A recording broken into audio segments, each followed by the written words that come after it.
बड़ा फैक्टर होगा IT stocks का, क्योंकि आईटी में आज वापस थोड़ी सी एल्गो ट्रेड प्ले होगी रुपी की वजह से। रुपी क्रूड वगैरह जब भी होता है तो लोग पहले घंटे में एल्गो ट्रेड्स में बैंक बेचते हैं और आईटी खरीदते हैं। सेकेंड हाफ में बड़ी ट्रेड आपको मिलेगी बैंक निफ्टी में। तो 38,650 के आसपास ही बैंक निफ्टी ओपन हो रहा है, यहां से अगर ज्यादा नहीं करता है और 38,650 से 38,000 के बीच में काफी स्ट्रॉन्ग सपोर्ट है। आज सुबह जब वो मार्केट्स पे आवाज की चैट चल रही थी, अनुज ने स्पेसिफिकली कहा था बैंक्स और आईटी खुलने के बाद बहुत दमखम रखते हैं, रिकवरी का ट्रेड शायद बढ़िया प्ले आउट होता हुआ नजर आएगा, और वैसे ही हो रहा है आपकी स्क्रीन पे। तो ये निफ्टी बैंक जो 660 पॉइंट एक समय नीचे था, 80 पॉइंट ऊपर, 740 अंकों की दिन के लो से बढ़िया दिखा। तो सुबह से दोपहर तक का पूरा सार आपको मिलेगा कमाई का अड्डा में। नमस्कार, आप देख रहे हैं CNBC आवाज पर कमाई का अड्डा में, साथ है अनुज और दिल्ली से वीरेन। और भारतीय बाजारों में जैसे सुबह में ही हम इंटरप्रेट कर रहे थे कि रिकवरी आएगी, वो स्क्रीन पर देखने को मिली है। 38,518, याद रखिएगा निफ्टी बैंक का यही लो था, वहां से घूमा है और क्या तगड़ी रिकवरी। इस समय 450 पॉइंट की रिकवरी, लेकिन एक समय ऐसा था कि हम लगभग 650 पॉइंट भी ऊपर थे। साथ ही साथ निफ्टी की भी अगर आप चाल देखें, यहां पर 17,100 के नीचे कुछ समय तक हमने कारोबार दिखाया और निचले लेवल से एक सीधा घूमा है बाजार। अब आप गौर करेंगे स्क्रीन पर 17,154 तक के लेवल्स देखने को मिले। इनफैक्ट कुछ देर पहले 17,300 के करीब ही पहुंचते हुए दिखाई दिए थे। तो कैसे पढ़ना चाहिए इस डेटा को और खासतौर से इस रिकवरी के क्या मायने हैं, इसका डिटेल में उल्लेख किया जाएगा। हमारे साथ हमारे कई सारे जानकार होंगे भी, लेकिन निफ्टी बैंक का हूबहू वही हुआ जैसे सुबह में आप लोग मेंशन कर रहे थे अनुज। एक बहुत तगड़ी रिकवरी, 38,500 क्या अब सिग्नल है कि शायद बन गया वो लो? देखिए हर्षदा, मेन चीज़ क्या है कि मार्केट में आपको एक इंडिकेशन मिल गया है कि कहाँ आपको बाय करना और कहाँ आपको सेल करना है। जो कल भी बात हो रही थी कि बाय ऑन डिप्स और सेल ऑन रैली दोनों काम कर रहे हैं, और खाली एक तरफ का ट्रेड लेकर आप इस मार्केट में नहीं रह सकते हैं। लेकिन जो एक चीज़ क्लियर होगी कि गैप डाउन में बाइंग और गैप अप में सेलिंग, ये एक चीज़ बहुत क्लियर है। और बैंक निफ्टी ने तो रिकवरी लीड की है, उसका एक बहुत बड़ा कारण था। आज सुबह सुबह हमने एक चीज़ वैसे स्पॉट की थी, जब डॉलर रुपये खुला 82-85 के पास, 82-75 के पास, लेकिन वहां से उसमें सबसे पहले रिकवरी आई करेंसी में, और करेंसी की रिकवरी नॉर्मली जो है वो बैंक निफ्टी की रिकवरी को लीड करती है। तो इसके लिए आपने वो रिकवरी देखी है। बाय ऑन डिप्स तो प्ले आउट हो गया है। अब मेरे ख्याल से सेल ऑन रैली का भी टेक्सचर मार्केट टेस्ट कर रहा है, और ऑलरेडी रैली ऊपर से, जैसा आप बता रहे थे, निफ्टी एक समय में ऑलमोस्ट सब कुछ रिकवर कर चुका था, अब वापस थोड़ा सा लोअर लेवल पर आ रहा है। तो एक और जो थ्योरी मैं कल भी बताई थी, आज भी बताता हूँ, और इसको आप गांठ बांध के रखिए। जब भी मार्केट में गैप डाउन होता है, बड़ा गैप डाउन, SGX निफ्टी जब आपको दिखाता है 250 पॉइंट या 260 पॉइंट नीचे, उस दिन हर्षदा 95% केसेस में SGX निफ्टी का लो नहीं टूटता है। और वो जो लो है, आज का भी लो अगर आप देखें, निफ्टी फ्यूचर्स का लो देखें, तो 40 पॉइंट का फर्क है। तो वो क्या करता है, वो आपको, आप कोई ना कोई तो स्टॉप लॉस रखेंगे कोई भी ट्रेड में जाएंगे, राइट। और लो तो आप एब्सोल्यूट बॉटम तो कभी नहीं बाय कर पाएंगे। सपोज आपने लोअर लेवल सुबह खुलते ही खरीदा, वहाँ से SGX निफ्टी करीब 70-80 पॉइंट नीचे था, तो वो आपका एक 70-80 पॉइंट का रिस्क है।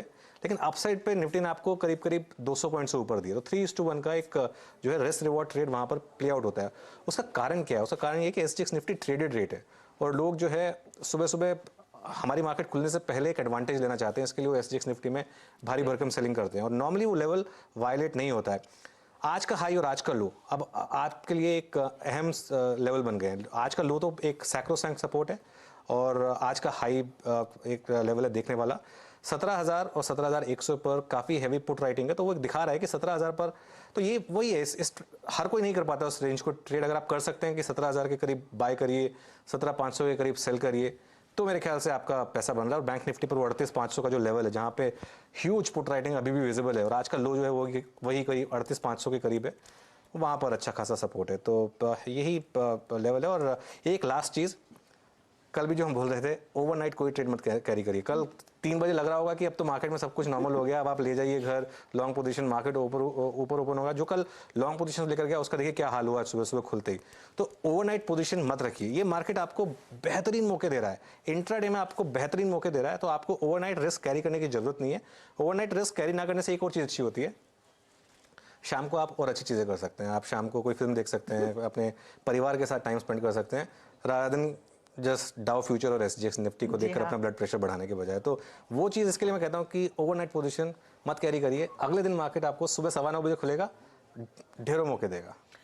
तो देखिए डाउ क्या कर रहा है, और डाउ जब आप सो रहे हैं तब किस तरह से रिएक्ट कर रहा है उसका स्ट्रेस मत लीजिए, वही आपके लिए एक बड़ा टेक अवे है इस समय। वैसे डाउ फ्यूचर्स क्योंकि हमारे मार्केट ट्रेड कर रहे हैं तो इस समय आप थोड़ा सा स्ट्रेस ले सकते हैं कि आगे क्या होगा। डाउ फ्यूचर्स 150 पॉइंट नीचे है, ध्यान रखिएगा, और नैस्डैक फ्यूचर्स करीब करीब 90 अंकों की गिरावट दिखा रहे हैं। लेकिन आज हमारे मार्केट्स में जो रिकवरी आई है वो किन स्टॉक्स के बल पर आई है वो भी आपकी स्क्रीन पर लेकर आते हैं। कई ऐसे काउंटर्स हैं जिन्होंने मार्केट को दरअसल निचले लेवल से ऊपर खींचा है, कुछ ऐसे स्टॉक्स भी हैं जो ऊपर से दबाव लगातार बनाए हुए हैं। तो वो कुछ ट्रेंडिंग स्टॉक्स आपकी स्क्रीन पर फटाफट से लेके आएंगे।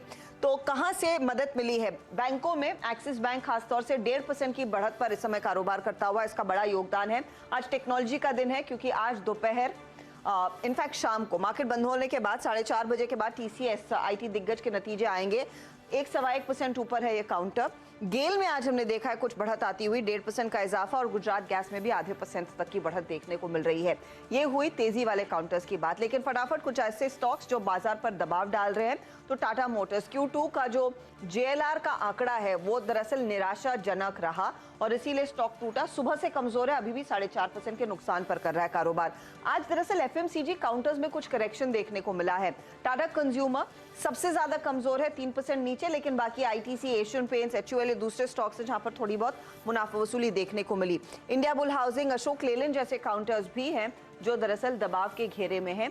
ये है फिलहाल अब तक की स्थिति जो आपको बता रही है कि तेजी कहां पर हो रही है और मंदी कहां पर हो रही है। एक और चीज आपको ध्यान में रखनी है कि जो रिकवरी आ रही है वो अच्छी खासी रिकवरी इंडेक्स वाले काउंटर्स में देखने को मिल रही है, यानी कि निफ्टी बैंक के कॉन्स्टिट्यूएंट्स में तेजी है, लेकिन अगर आप मिड कैप इंडेक्स देखेंगे तो वहां पर अभी भी प्रेशर बना हुआ है। 450 पॉइंट दरअसल वो इंडेक्स अभी भी नीचे कारोबार करता हुआ। तो आज मार्केट ब्रेथ थोड़ी सी आपको नेगेटिव इसीलिए दिखाई देगी क्योंकि जो रिकवरी निफ्टी बैंक में देखने को मिली, जो रिकवरी थोड़ी सी निफ्टी में आई है, वो मिड कैप इंडेक्स में नहीं देखी गई। वीरू, आफ्टरनून।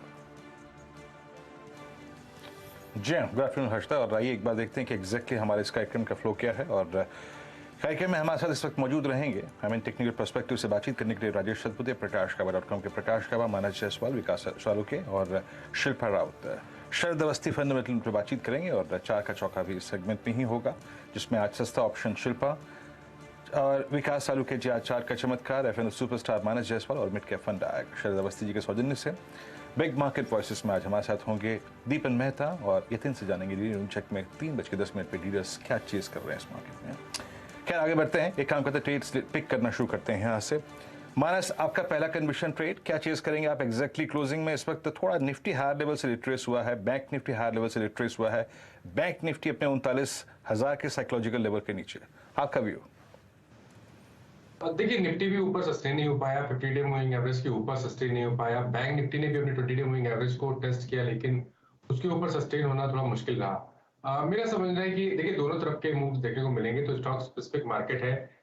इस टाइम के लिए एक सेल रिकमेंडेशन है और वो क्रॉम्पटन पे एक सेल रिकमेंडेशन है। क्रॉम्पटन के चार्ट देखेंगे तो वहां पर आपको हेड एंड शोल्डर पैटर्न दिखेगा जिसका नेकलाइन ऑलरेडी ब्रीच हो चुका है।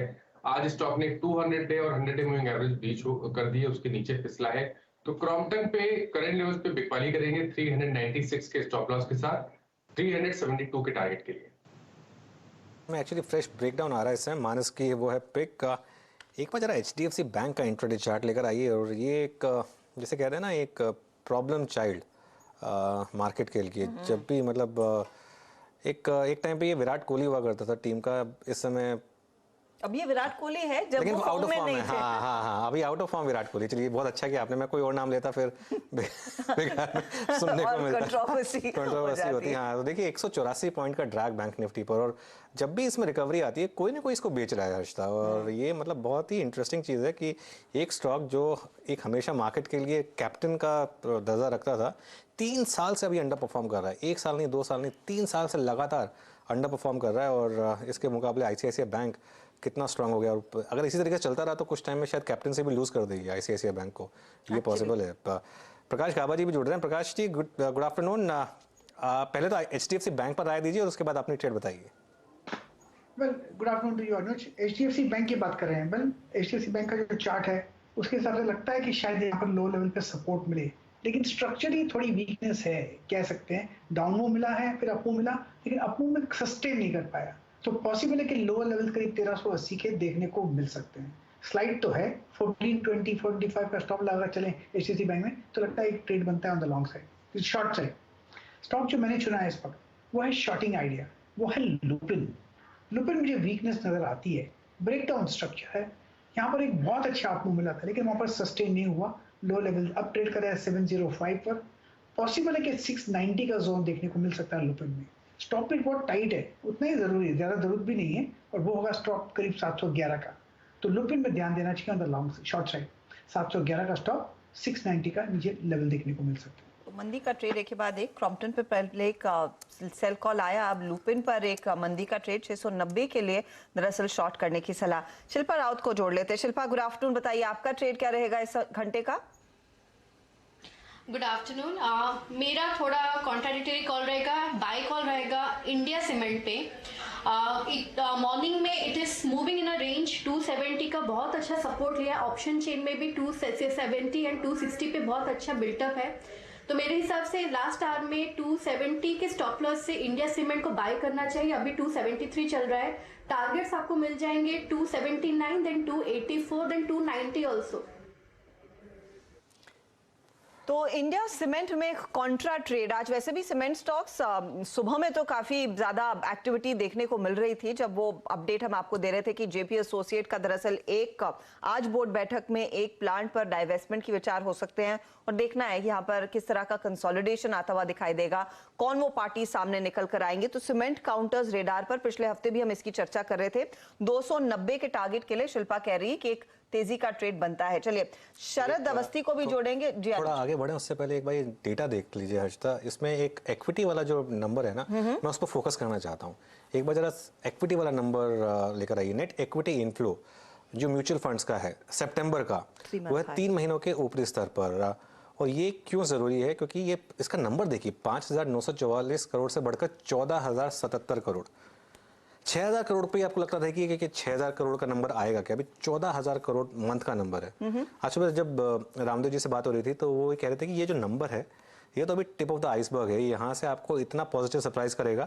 और इसके लिए ये एक रीजन है कि हमारी मार्केट जो है वो इतनी नहीं गिरती है। जब भी मार्केट में कोई भी ग्लोबल रिलेटेड फॉल आता है, हमारी मार्केट में तेजी आ जाती है, क्योंकि म्यूचुअल फंड्स के पास इतना पैसा है इस समय, म्यूचुअल फंड्स, DII सबके पास इतना पैसा है इस समय कि वो हर डिक्लाइन पर इस मार्केट को बाय कर रहे हैं।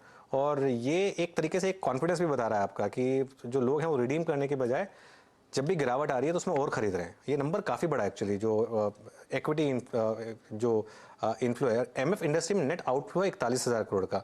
उसका मेरे ख्याल से रीज़न होगा शायद डेट फंड या किसी और रीज़न से मेरे ख्याल से उसका आउटफ्लो होगा।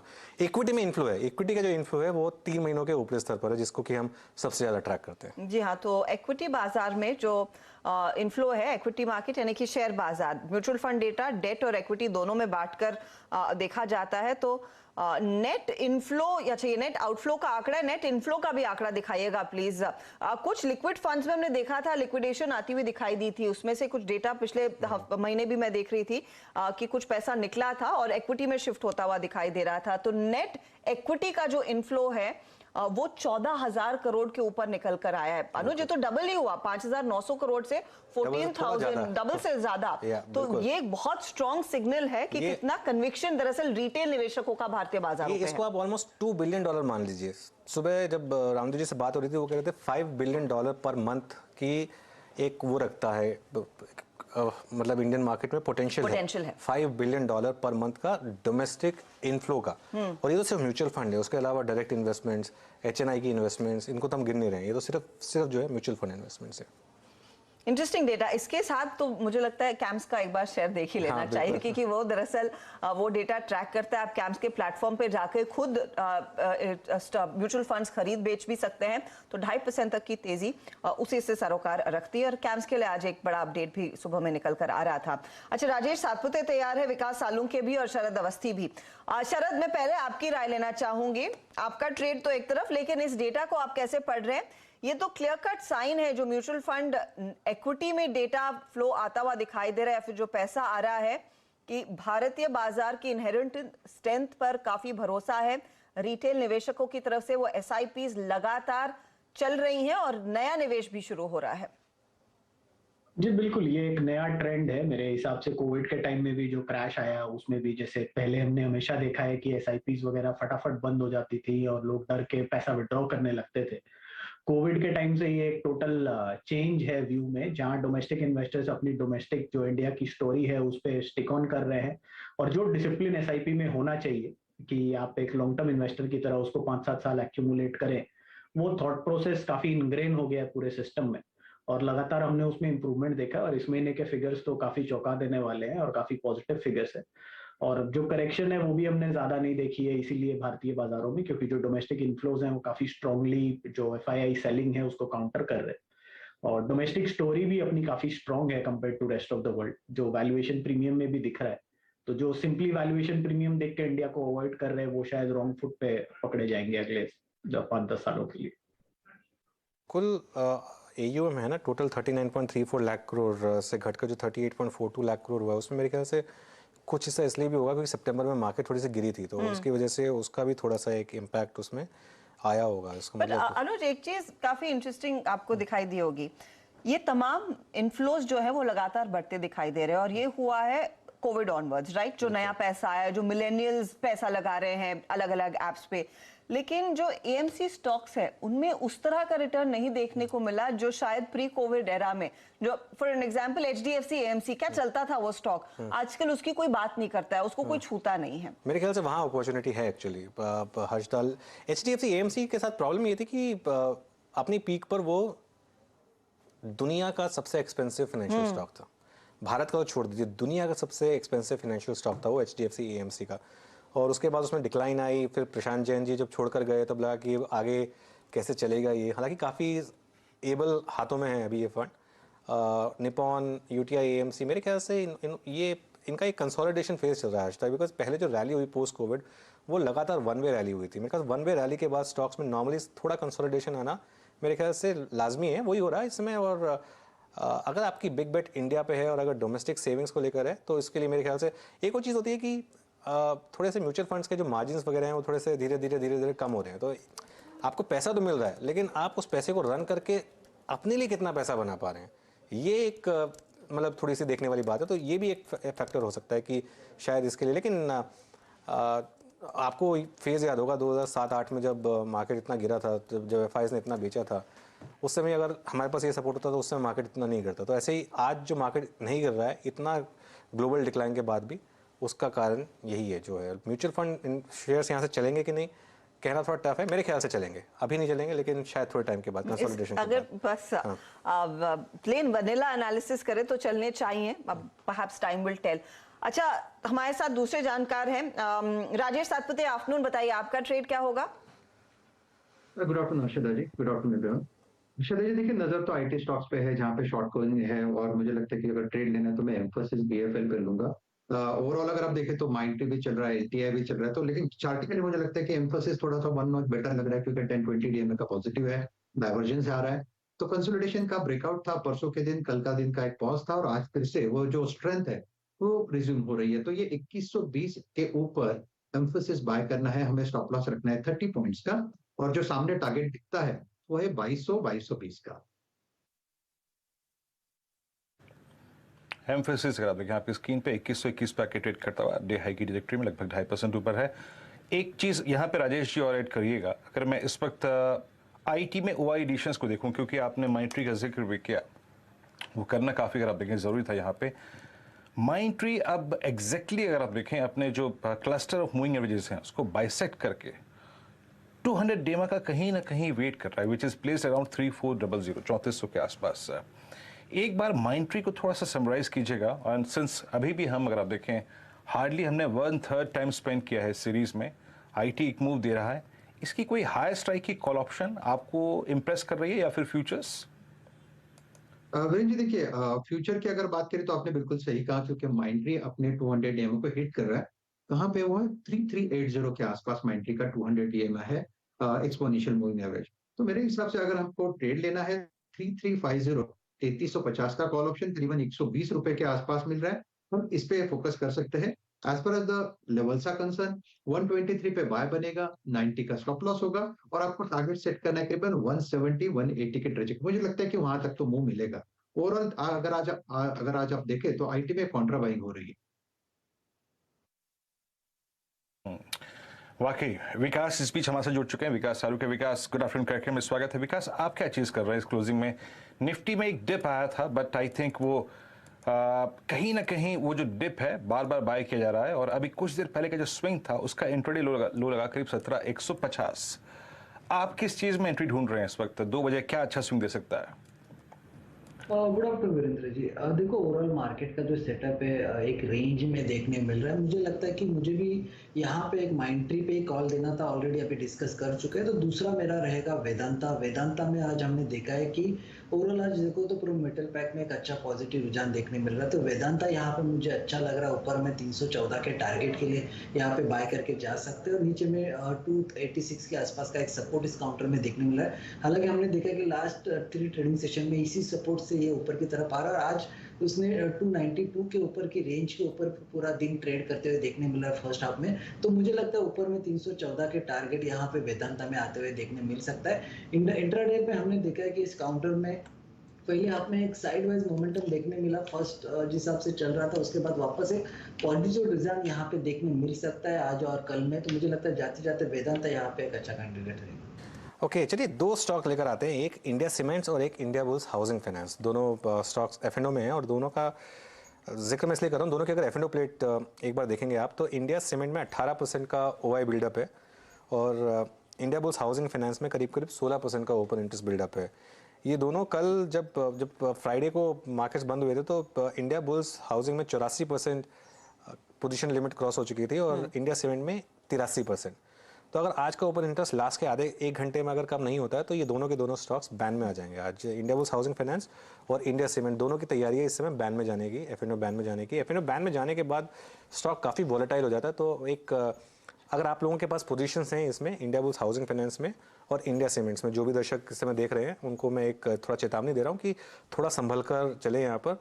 अगर आप पोजीशन ले भी रहे हैं तो थोड़ा हेजेस लेके चलेंगे तो बेटर रहेगा, क्योंकि आप एवरेज नहीं कर पाएंगे। अगर कल मान लो पोजीशन आपकी अगेंस्ट ओपन होती है, आपका व्यू जो भी हो, आप उसको एवरेज नहीं कर पाएंगे क्योंकि बैन में चला जाएगा। तो इसके लिए इस चीज़ का ध्यान रखें। प्रकाश जी, टेक्निकली कोई व्यू बन रहा है इन दोनों पर, इंडिया बुल्स हाउसिंग और इंडिया सीमेंट्स पर? देखा जाए तो अनुज बाई मोड पर तो है, सपोर्ट है करीब 270 का। जब तक ये 270 बरकरार है एक अपमूव मिल सकता है, लेकिन 3 दिन से हम देख रहे हैं इंडिया सीमेंट एक साइडवेज जोन पर है।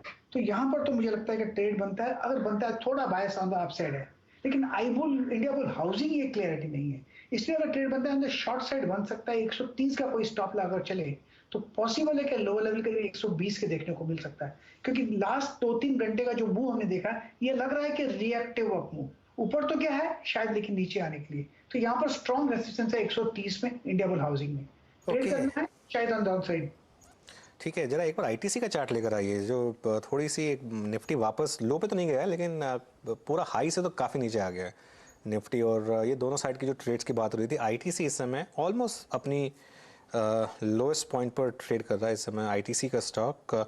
और एचडीएफसी बैंक में वापस वीकनेस है, अल्ट्राटेक में भी वापस वीकनेस है। सो ये कुछ स्टॉक्स हैं जिनमें इस समय थोड़ी सी वीकनेस आप आते हुए देख रहे हैं। जी हाँ, तो डे लो पर दरअसल ये काउंटर्स पहुंचते हुए, और खासतौर से आईटीसी 32605 दरअसल इसका डे लो था, 32690 के आसपास इस समय वो अपना ट्रेड दिखा रहा है। अच्छा, इस बीच लक्ष्मण रॉय हमारे इकोनॉमिक पॉलिसी एडिटर जुड़ गए हैं, और ये स्टार्टअप्स में निवेश पर किसी तरह के रिस्ट्रिक्शंस की बात हो रही है, खासतौर से टेक्नोलॉजी स्टार्टअप्स जो डिफेंस और स्पेस टेक में काम करते हैं। मुझे पता है डिफेंस टेक में काफ़ी ज़्यादा इन्वेस्टमेंट आया है, स्पेस टेक में कई ऐसी कंपनियां हैं जो दरअसल अलग अलग एक्सपेरिमेंट कर रही हैं, ऑफ कोर्स दूसरी दिग्गज कंपनियों के साथ भी काम कर रही हैं। लक्ष्मण बताइए, आपके सोर्सेज क्या कह रहे हैं? देखिए दरअसल है क्या कि जो भी स्टार्टअप या टेक कंपनियां हैं उसमें विदेशी निवेश आता है तो सरकार खुश होती है, लेकिन यहाँ पे मामला थोड़ा सा अलग है। अलग इस मायने में है कि जो टेक स्टार्टअप हैं, जो डिफेंस सेक्टर में काम करती हैं, स्पेस सेक्टर में काम करती हैं, फिर इस तरह के जो स्ट्रेटेजिक सेक्टर हैं, संवेदनशील सेक्टर, उसमें काम करती हैं, उसमें जो विदेशी निवेश आ रहा है उसको लेकर सरकार थोड़ा सा सतर्क हो गई है। और जो मुझे सूत्र बता रहे हैं उसके मुताबिक सरकार ऐसे संवेदनशील सेक्टर के स्टार्टअप के जो एक्विजिशन हो रहे हैं, फॉरेन एक्विजिशन हो रहे हैं, विदेशी कंपनियां जो अधिग्रहण कर रहे हैं, उसकी अब समीक्षा कर रही है। और इसको लेकर कई दौर की बैठक गृह मंत्रालय, वित्त मंत्रालय, उद्योग मंत्रालय और नीति आयोग के बीच हो चुकी है। और ये देखा जा रहा है कि किन किन हालात में कंपनियों का टेक ओवर किया जा रहा है और ये कंपनियां कितना सेंसिटिव सेक्टर में काम कर रही हैं। और फिर इसकी समीक्षा के बाद सरकार इस बात पर विचार कर रही है कि क्या कुछ ऐसे नियमों को सख्त किया जाए कि संवेदनशील सेक्टर में जो स्टार्टअप काम कर रहे हैं उसको बगैर किसी रोक टोक के विदेशी अधिग्रहण पर रोक लगाई जा सके, चूंकि इनका काम काफी हद तक ऐसे मामलों जुड़ा रहता है जहां पर राष्ट्रीय सुरक्षा भी जुड़ा रहता है। अब सरकार इसकी समीक्षा करने में जुट गई है और मुझे जो सूत्र बता रहे हैं 3 से 4 हफ्ते पहले एक महत्वपूर्ण बैठक हुई थी। अब इसकी रूपरेखा तैयार की जा रही है कि आखिर कैसे इस पर शिकंजा कसा जाए। पूरी तरह से रोक तो नहीं लगाई जा सकती, क्योंकि इन स्टार्टअप को ग्रो करना भी जरूरी है। शिकंजा कसने की तैयारी चल रही है, सूत्र बता रहे हैं। तो बेसिकली आप कह रहे हैं कि अगर कोई विदेशी वेंचर कैपिटल फर्म है, अज्यूमिंग जो अब तक क्या हुआ कि अलीबाबा जैसी कंपनियों ने स्पेशली चाइनीज मनी को लेकर थोड़ा सा परहेज था, क्या उस तरफ इशारा है या फिर कोई भी विदेशी कंपनी या फिर बड़ा इन्वेस्टमेंट फंड इन कंपनियों में निवेश नहीं कर पाएगा? क्या उस तरफ ये मूव जा रहा है? देखिए, जो सरकार कानून बनाती है उसमें किसी एक देश विशेष पर रोक नहीं लगा सकती ऐसे हालात में। आपको याद होगा जब चाइनीज इन्वेस्टमेंट रोकना भी था तो सरकार ने कहा था कि बॉर्डरिंग कंट्री जो है, सीमावर्ती देश है, उनसे पैसा आने पे, उनके निवेश पर सख्ती की जाएगी। तो जाहिर तौर पे चाइना, पाकिस्तान, इस जैसे देशों पर सरकार की नजर होगी। या फिर दूसरे देश से भी पैसा आ रहा है तो उसका ओरिजिन कहाँ है, कहाँ से वो पैसा, ऐसा तो नहीं कि रूट होकर क्या आ रहा है इन देशों से, इस पर भी नजर होगी। और ये चिंता इस वजह से बढ़ गई कि आपको याद होगा कि जनवरी से लेकर के सितंबर तक के जो आंकड़े देख रहा हूं मैं, उसमें से 1000 से ज्यादा डील हो चुके हैं। $36 बिलियन का डील हो चुका है। पिछले साल करीब 64 से 65 बिलियन डॉलर का डील हो चुका था। अब इसमें से जो संवेदनशील सेक्टर वाले स्टार्टअप है उसको लेकर थोड़ी सी सतर्कता बढ़ती जा रही है। और जैसा कि मैंने कहा, ब्लैंकेट बैन तो लगाना थोड़ा सा मुश्किल लग रहा है, लेकिन हाँ, इस पर शिकंजा कसा जा सकता है। ओके लक्ष्मण, देखिए हर्षदा, एक चीज़ तो बहुत क्लियर है कि डिफेंस में गवर्नमेंट का पूरा फोकस है अब इंडिजिनाइजेशन का, मतलब पूरा का पूरा जो है घरेलू उस पर ही फोकस रहे तो वो बेटर है, क्योंकि अब पता नहीं ना विदेश में कौन दोस्त है कौन नहीं है। वो तो है, वो तो इसके लिए तो, और यही एक कारण है कि आपने जो डिफेंस के शेयर्स हैं उनमें इतनी तेज़ी देखी है, क्योंकि ये एक सेक्टर है जहाँ पर एक तो ये मैन्युफैक्चरिंग में है और ऊपर से डिफेंस में है, मेड इन इंडिया। इसके लिए तो काफ़ी ये भी मतलब एक डायरेक्टली जो लिस्टेड स्टॉक्स है उनको इम्पैक्ट नहीं करता है, लेकिन आपको एक बताता है कि एक ये सेक्टर है ये क्यों इतनी तेज़ी में है, क्योंकि इसमें जो है काफ़ी अच्छा खासा फोकस है गवर्नमेंट का, और ख़ासतौर से जो डोमेस्टिक उत्पादन है उसको बढ़ावा देने का।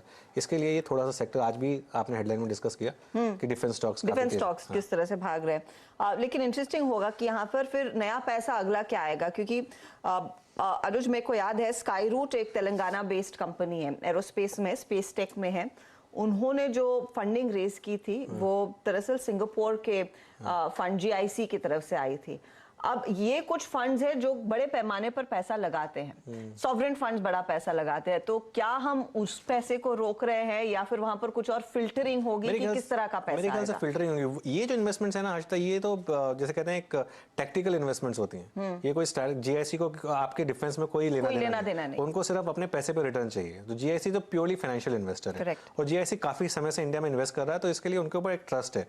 मेरे ख्याल से उस पर कोई इतना इम्पैक्ट नहीं है। जो आप बात कर रहे थे जैसे कहाँ से आ रहा है, उस पर थोड़ा सा आपको बस थोड़ा सा परखना होगा कि कोई स्ट्रेटेजिक प्लेयर की तरफ से तो नहीं आ रहा है, वो मेरे ख्याल से देखने वाली बात होगी। तो फिल्टरिंग थोड़ी सी होती हुई दिखाई देगी। इंटरेस्टिंग है ये, इस पर वैसे लंबी चर्चा हम खींच सकते हैं लेकिन खींचेंगे नहीं। शुक्रिया लक्ष्मण इस अपडेट के लिए। तो टेक्नोलॉजी स्टार्टअप्स और खासतौर से डिफेंस टेक और स्पेस टेक स्टार्टअप्स पर यहाँ पर इनके अधिग्रहण पर सख्ती संभव है, और ऑफ कोर्स जो पैसा आ रहा है, जो कंपनियां इनमें निवेश कर रही हैं, उसकी थोड़ी सी फिल्टरिंग होती हुई दिखाई देगी। वीरू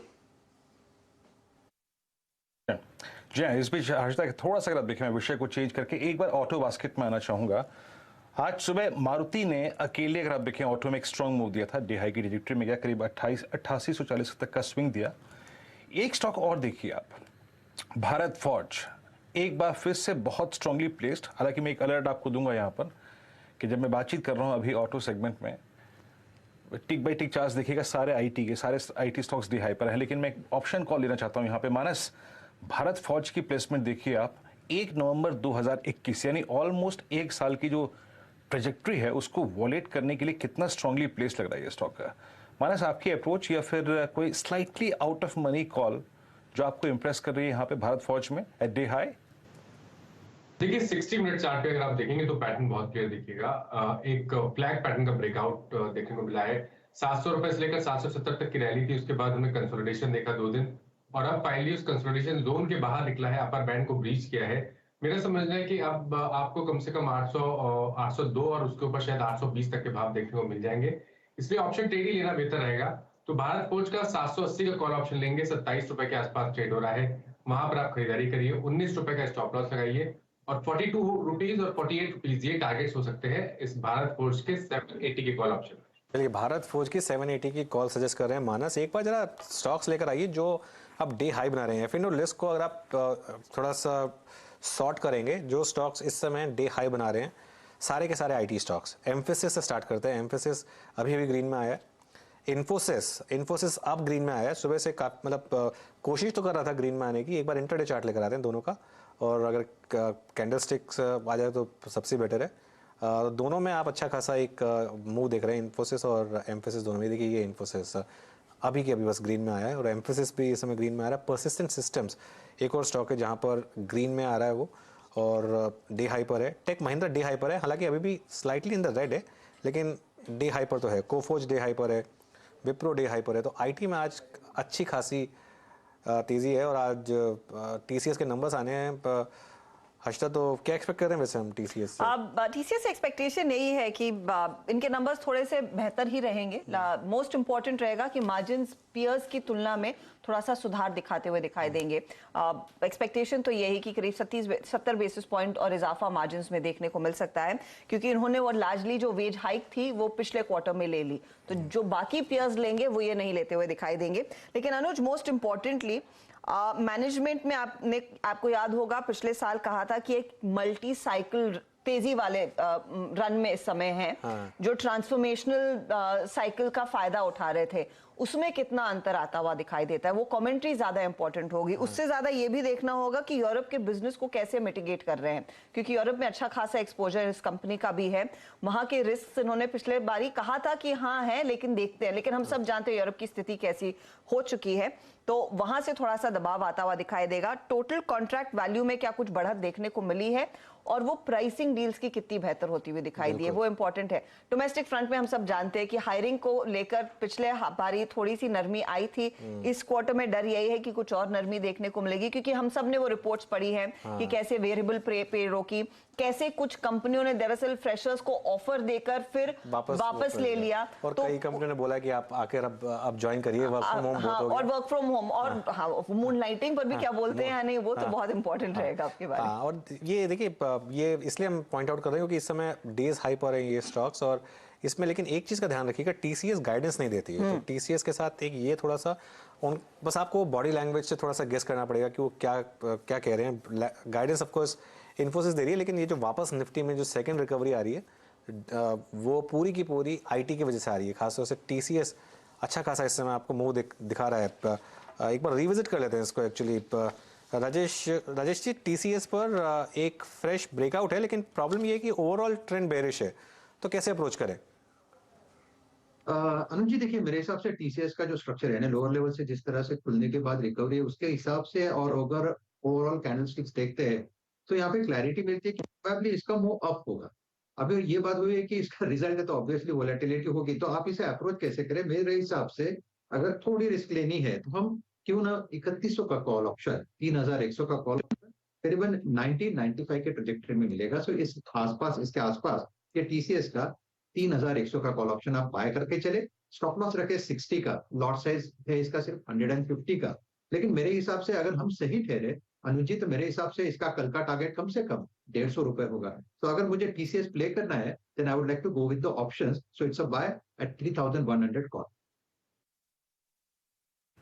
जी हाँ, ये थोड़ा सुरक्षित विकल्प है और सुबह सुबह जब हम डिस्कशन कर रहे थे, जब हम लोगों ने आईटी पे ग्रिप किया था, उस वक्त भी जाते जाते लगभग 9:54 के आसपास, 9:53 के आसपास हमने टीसीएस की यही कॉल ली थी और मानस ने टिप्पणी की थी कि 3100 की कॉल आपको ज़्यादा अगर आप देखें चल रही है। इसी में आई थिंक इस डिस्कशन को थोड़ा सा और अगर आप देखें एग्रेसिव कर लेते हैं और थोड़ा सा आगे जाते हैं। इस पर आपकी राय क्या होगी विकास? लुक एट इन्फोसिस की कैंडल बहुत स्ट्रॉन्ग, एक फोर्स 20 डेमा का इसके पास था और लास्ट 2 सेशन के हाईज को बाइसेक्ट करता हुआ एक बार फिर से close to 50 day exponential moving average. Infosys में कोई स्प्रेड, कोई व्यू आपका यहाँ पर इस वक्त लेने का? जी हाँ वीरेंद्र जी, देखो इन्फोसिस में हमने देखा कि लास्ट अगर 3 ट्रेडिंग सेशन में भी देखो तो 1460 के आसपास एक रेजिस्टेंस देखने मिल रहा है। हालांकि उसी रेजिस्टेंस के आसपास इन्फोसिस यहाँ पे ट्रेड करते हुए देखने मिल रहा है। जैसे ये ब्रेक होता है तो मुझे लगता है 1520 की नेक्स्ट इंपॉर्टेंट लेवल यहाँ पे देखने मिल सकते हैं। नीचे में 1440 एक इमीडिएट सपोर्ट यहाँ पे देखने मिला है, तो मुझे लगता है उस सपोर्ट्स में इसमें पोजिशन बना सकते हैं। लेकिन इसका एक ब्रेकआउट पॉइंट जो आ रहा है वो 1460 का है। अभी 1455 के आसपास ट्रेड कर रहा है। जैसे ही वो ब्रेक करे तो मुझे लगता है ऊपर में 1520 के आसपास के टारगेट यहाँ पे इन्फोसिस में आते हुए देखने मिल सकते हैं।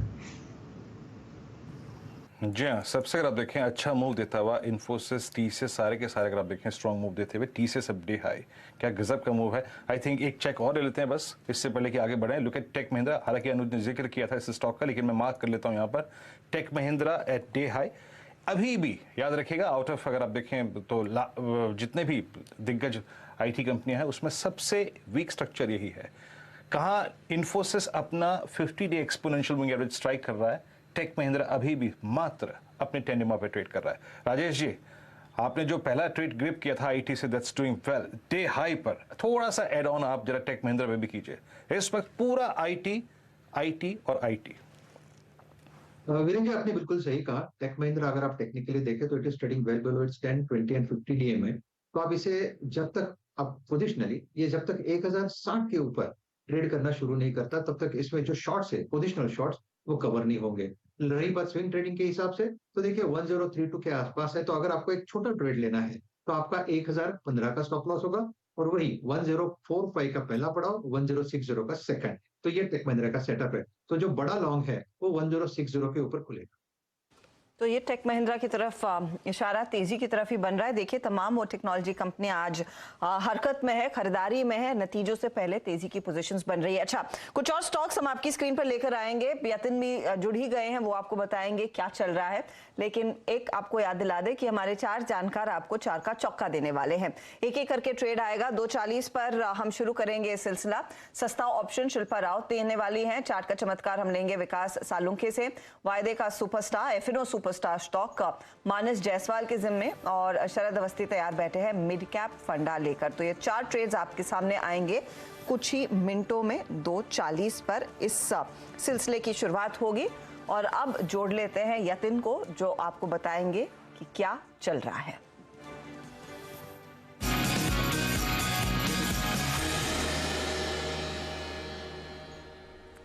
बताइए भैया यतिन, आज किस पर नजरें, क्या चल रहा है? तो हर्षदा देखिए, हम अक्सर केमिकल फर्टिलाइजर शेयर्स की बात करते हैं क्योंकि ये सारी जो ग्लोबल उठापटक आपको देखने को मिल रही है उसको रिलेटेड है। अगर हम फॉस्फोरिक एसिड्स की बात कर लें तो यहाँ आपको बहुत ज्यादा उतार चढ़ाव दिख रहा है।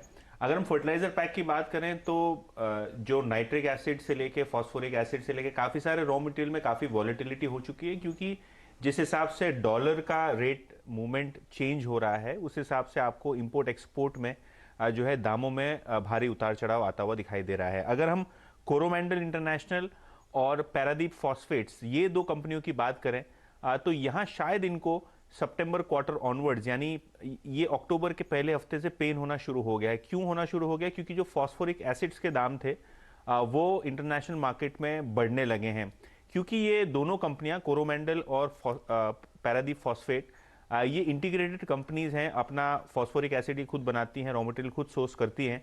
कहीं ना कहीं इनके पास जो एडवांटेज था सितंबर क्वार्टर में, जहां ये लोग $400 प्रति मेट्रिक टन के मार्जिन से चल रहे थे, वो अब नेगेटिव हो चले हैं। नेगेटिव क्यों हुए? इसका 2 बड़ा रीजन है। सबसे पहले अगर हम देखें तो जिस हिसाब से जो डॉलर की मजबूती आपको आती हुई दिखाई दी है, उसका फायदा हुआ है इंपोर्ट होने वाले फॉस्फोरिक एसिड को और फॉस्फोरिक फर्टिलाइजर्स को, क्योंकि ये जो फॉस्फेट वाली फर्टिलाइजर है इनका इंपोर्ट सस्ता हो चला है। पहले जो गणित था वो रिवर्स था, जो इंटीग्रेटेड कंपनीज थी इनको बेनिफिट हो रहा था क्योंकि इंपोर्ट महंगा था, लेकिन क्योंकि अब इंटरनेशनल मार्केट्स में रॉ मटेरियल के प्राइसेस थोड़े बहुत कूल ऑफ हो रहे हैं और जो फॉरेक्स रेट है उसके कारण काफ़ी सारे बदलाव होते हुए आपको दिखाई दिए हैं, उसके कारण जो एडवांटेज डोमेस्टिक कंपनीज को था अब नहीं रहा है। इनफैक्ट जैसे कि मैं पहले बता रहा था, सितंबर क्वार्टर तक ये $400 प्रति मेट्रिक टन बना रहे थे, अब ये लगभग $50 प्रति मेट्रिक टन नुकसान कर रहे हैं। तो इसीलिए शायद आपको पिछले 3-4 ट्रेडिंग सेशन से इन सभी स्टॉक्स पे थोड़ा बहुत प्रेशर दिखाई दे रहा है, खास करके कोरोमंडल इंटरनेशनल और पैरादीप फॉस्फेट्स, क्योंकि ये दोनों ही कंपनीज फॉस्फेट के फर्टिलाइजर बनाने में फुली इंटीग्रेटेड हैं और यहाँ जो मार्जिन पहले एक्सपेक्टेड था स्ट्रीट का, शायद ये आपको Q3 में बदलता हुआ दिखाई दे। ये लिमिटेड है इन 2-3 स्टॉक्स के लिए, पूरा सेक्टर पे नहीं, क्योंकि अनुज जी देखिए, NPK हम बोलते हैं, नाइट्रिक जो फर्टिलाइजर होते हैं, एक पोटैश फर्टिलाइजर्स होते हैं और एक फॉस्फेट फर्टिलाइजर होते हैं। तो ये जो सेगमेंट है ये पोटैश और फॉस्फोरिक फर्टिलाइजर के लिए स्पेसिफिक है। नाइट्रोजन वाले फर्टिलाइजर्स जो हैं वो कमोडिटाइज्ड हैं और काफ़ी इंपोर्ट हम करते हैं एज ए कंट्री, लेकिन ये फॉस्फेट वाले जो प्लेयर्स हैं अभी इनका पेन होना शुरू हो गया, क्योंकि ये जो फॉरेन एक्सचेंज फ्लक्चुएशन हो रहा है और जो रॉ मटेरियल में फ्लक्चुएशन हो रहा है, जो इनको एडवांटेज था एक क्वार्टर पहले, शायद Q3 में नहीं दिखे। ओके, तो देखिए इस समय कोरोमंडल इंटरनेशनल और पैरादीप फॉस्फेट्स ये वो स्टॉक हैं जिसमें आप थोड़ा सा इस समय दबाव देख रहे हैं। मार्केट में एक बार मिड कैप इंडेक्स में नज़र डालिए। मिड कैप इंडेक्स इस समय थोड़ी वीकनेस दिखा रहा है, मतलब मिड कैप इंडेक्स में आज इतनी रिकवरी नहीं है जितनी बाकी की पूरी मार्केट में आई। वो अभी भी करीब 1.25% डाउन है और एडवांस डिक्लाइन की जो लाइन है वो ज़्यादा इंप्रूव नहीं हुई है, वो अभी भी 1:3 के करीब ट्रेड कर रहा है। हमने बात की कुछ स्टॉक्स की जो डे हाई पर थे, डे लो की बात कर लेते हैं। कोरोमंडल टू बिगिन विद, जितनी बात कर रहे थे उसके बारे में, वो डे लो पर है। F&O स्टॉक है। PI इंडस्ट्रीज, वो सुबह भी इसको हमने स्पॉट किया था कि थोड़ा सा वीकनेस दिखा रहा था PI इंडस्ट्रीज, वो इस समय लो पर आता हुआ। और Atul limited again chemical space में, वो स्टॉक इस समय हल्का सा लो पर आ रहा है। और बात हो रही है बैंकों की, तो बैंक ऑफ बड़ौदा एक्चुअली वैसे काफ़ी स्ट्रॉन्ग स्टॉक है ये सेक्टोरली, लेकिन इस समय डे लो पर आता हुआ बैंक ऑफ बड़ौदा। जी हाँ, ये स्टॉक्स जो दरअसल दबाव के घेरे में, लेकिन ये जो स्टॉक्स का जिक्र यहाँ पर यतिन ने किया, उस पर एक टेक चेक ले लिया जाए अनुज, स्पेशली जिस तरह से कोरोमंडल टूट रहा है और प्रेशर भी यहाँ पर साफ तौर से और भी बढ़ने के आसार दिख रहे हैं। मानस, कोरोमंडल इंटरनेशनल पर फ्रेश एनालिसिस अगर आप करके देखें तो क्या दिशा और भी बिगड़ने के आसार है, क्योंकि फंडामेंटल्स तो दरअसल इस समय फेवर में है नहीं? तो देखिए टेक्निकल भी फेवर में नहीं है, क्योंकि यहाँ पर अगर आप पैटर्न देखेंगे तो लोअर टॉप लोअर बॉटम्स का ट्रेंड है। 20 day moving average, 50 day moving average लगातार रेजिस्टेंस की तरह प्ले कर रहे हैं। आज 100 डे मूविंग एवरेज ब्रीच हो गया, उसके नीचे फिसला है और आज के पैटर्न को देख के लगता है कि ये 200 डे मूविंग एवरेज की तरफ जाने की कोशिश करेगा, जो कि 930 रुपए के आसपास है। तो मेरी राय में तो अगर आपके पास लॉन्ग पोजीशन है तो बेहतर रहेगा कोई बाउंस बैक मिले तो एग्जिट कर जाए, और या तो अगर आप ट्रेडर हैं तो आप करंट लेवल पे भी एक सेल कॉल ले सकते हैं, जहां आपके स्टॉप लॉसेस 991 के ऊपर रहेंगे और टारगेट 930 रुपए के आसपास के रहेंगे। एक रीज़न ऑटो स्टॉक्स जो तेज़ी बनाए हुए हैं वो अभी स्क्रीन पे फ्लैश कर रहा था। नवरात्रि में 57% ग्रोथ है सेल्स में ऑटो कंपनीज की, 57.5%। तो ये वाली जो नवरात्रि होती है इसमें लोग नॉर्मली खरीदते हैं क्योंकि पितृपक्ष खत्म होता है और उसके बाद नवरात्रि स्टार्ट होता है। या तो आप डिलीवरी लेते हो या फिर नई गाड़ी की बुकिंग कराते हो। हाँ, जो मैंने पहली गाड़ी ली थी वो दशहरे के दिन डिलीवरी हुई थी, और मैंने भी इसीलिए नवरात्रि में ज्वाइन किया हर्षदा, क्योंकि मैं वेट कर रहा था कि वो पितृपक्ष खत्म हो उसके बाद नवरात्रि स्टार्ट हो, तो इसके लिए नवरात्रि में ज्वाइन किया। चलिए प्रकाश जी से भी एक बार कोरोमंडल पर राय ले लेते हैं, क्योंकि ये इस समय एक्चुअली डेज लो पर है और काफी ब्रेकडाउन दिखा रहा है। Prakash ji, Coromandel? Yes correct, in fact 1000 से रिजेक्शन मिला है कोरोमंडल इंटरनेशनल का। मुझे लगता है यहाँ पर थोड़ी वीकनेस है, शॉर्ट कर सकते हैं, ट्रेड करें 973 पर। स्टॉप कहाँ लगाना चाहिए?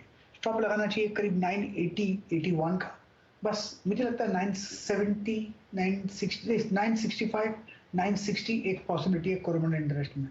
एक रिजेक्शन मिला है, बहुत ही बढ़िया रिजेक्शन मिला है 1000 जोन से कोरोमंडल इंटरनेशनल। कोरोमंडल पे अगर आप देखें, आपकी राय 973 से सेल। और अभी अनुज, आप जब ऑटो का जिक्र कर रहे थे, आप यकीन मानिए उस वक्त मैं ऑटो की 2 चार्ट्स देखा था, और 2 अगर आप देखें पैसेंजर व्हीकल सेगमेंट पे, आप जरा चार्ट्स दिखाइएगा स्क्रीन पे। Let's take M&M। ऐसा लगभग अप्रैल 2022 के बाद पहली बार हुआ है कि M&M 50 डेमा पे इतना टाइम स्पेंड कर रहा है, अदरवाइज टिकता ही नहीं था। और इस बार ये पहली बार हो रहा है कि जो मारुति है वो हायर लेवल्स पे टाइम काफ़ी डिवोट कर रहा है। याद रखिएगा, ग्रैंड विटारा के जो बिक्री के आंकड़े और बुकिंग के आंकड़े हैं अक्टूबर के मंथ में ही आएंगे, और जहाँ तक अभी तक जो इनके नंबर्स मिल रहे हैं बहुत स्ट्रॉन्ग नंबर्स हैं, स्पेशली ग्रैंड विटारा के।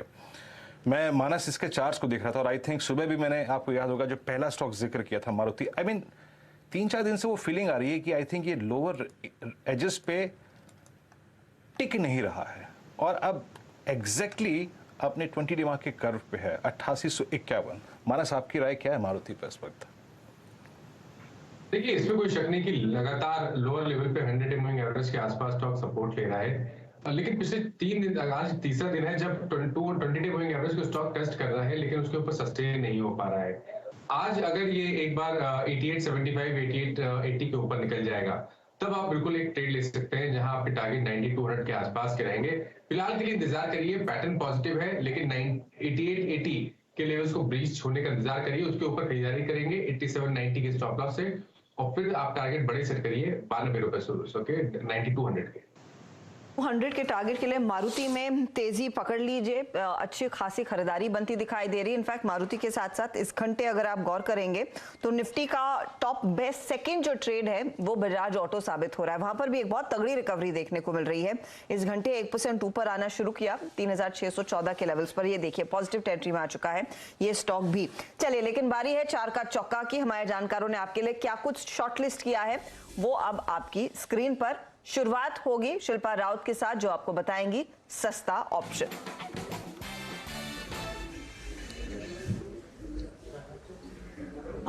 मेरा सस्ता ऑप्शन रहेगा हिंदुस्तान यूनिलीवर में। 2600 जोन्स के ऊपर उसने अभी एक ब्रेकआउट दिया हुआ है, तो सेफ प्ले करने के लिए 2700 का कॉल ऑप्शन अभी ट्रेड कर रहा है 23 रुपीज 23 हाफ पे। तो आपका स्टॉप लॉस जो रहेगा वो रहेगा 10 का, और टारगेट्स आपको मिलेंगे 40 देन 54। एक्सिस बैंक का इंट्राडे लेकर आइए, ये एचयूएल की अक्टूबर 2700 की कॉल। एक बार जस्ट मेरे को सिर्फ एक्सिस बैंक का इंट्राडे देखना है, क्योंकि काफ़ी इस समय उसमें तेज़ी है, 3% के करीब इस समय ऊपर चल रहा है। चलिए, अब एफएनओ स्टॉक के लिए चलते हैं मानस के पास। मानस, क्या चूज़ किया आपने? अनुज जी, M&M फाइनेंस पे मेरी नजर है, वहां पर आप एक लॉन्ग साइड पे ट्रेड ले सकते हैं। और पैटर्न को देखिए तो आप 60 मिनट चार्ट पे जाएंगे तो वहां पर आपको एक फ्लैग पैटर्न का ब्रेकआउट दिखेगा। 2 दिनों से स्टॉक कंसोलिडेट हो रहा था 20 डे मूविंग एवरेज के आसपास, लेकिन आज M&M फाइनेंस ने एक फ्रेश ब्रेकआउट दिया है, 203 रुपए के ऊपर निकला है। बेहतर वॉल्यूम से अगर हम पिछले 2 दिनों को कंपेयर करें तो थोड़े बेहतर वॉल्यूम देखने को मिले हैं।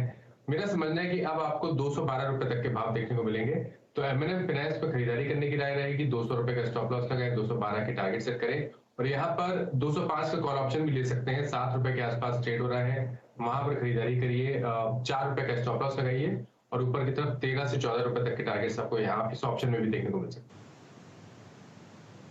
हैं। फाइनेंस 212 का टारगेट, एफएनओ का सुपरस्टार, अगर आप चाहें तो 205 का कॉल भी ले सकते हैं इस समय, अगर आप ऑप्शंस के जरिए ट्रेड करना चाहते हैं। विकास सालुंखे, चार्ट का चमत्कार।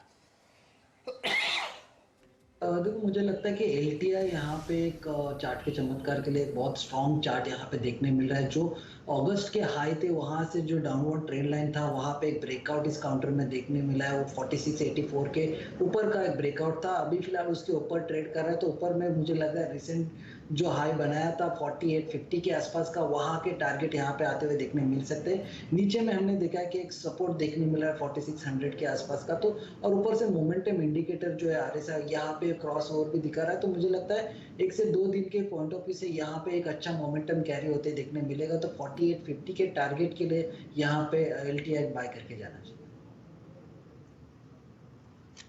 एलटीआई आपके स्क्रीन पे 4694 पे ये विकास सालुंखे जी की कॉल है, डे हाई पर लगभग 1% ऊपर आके ट्रेड करता हुआ।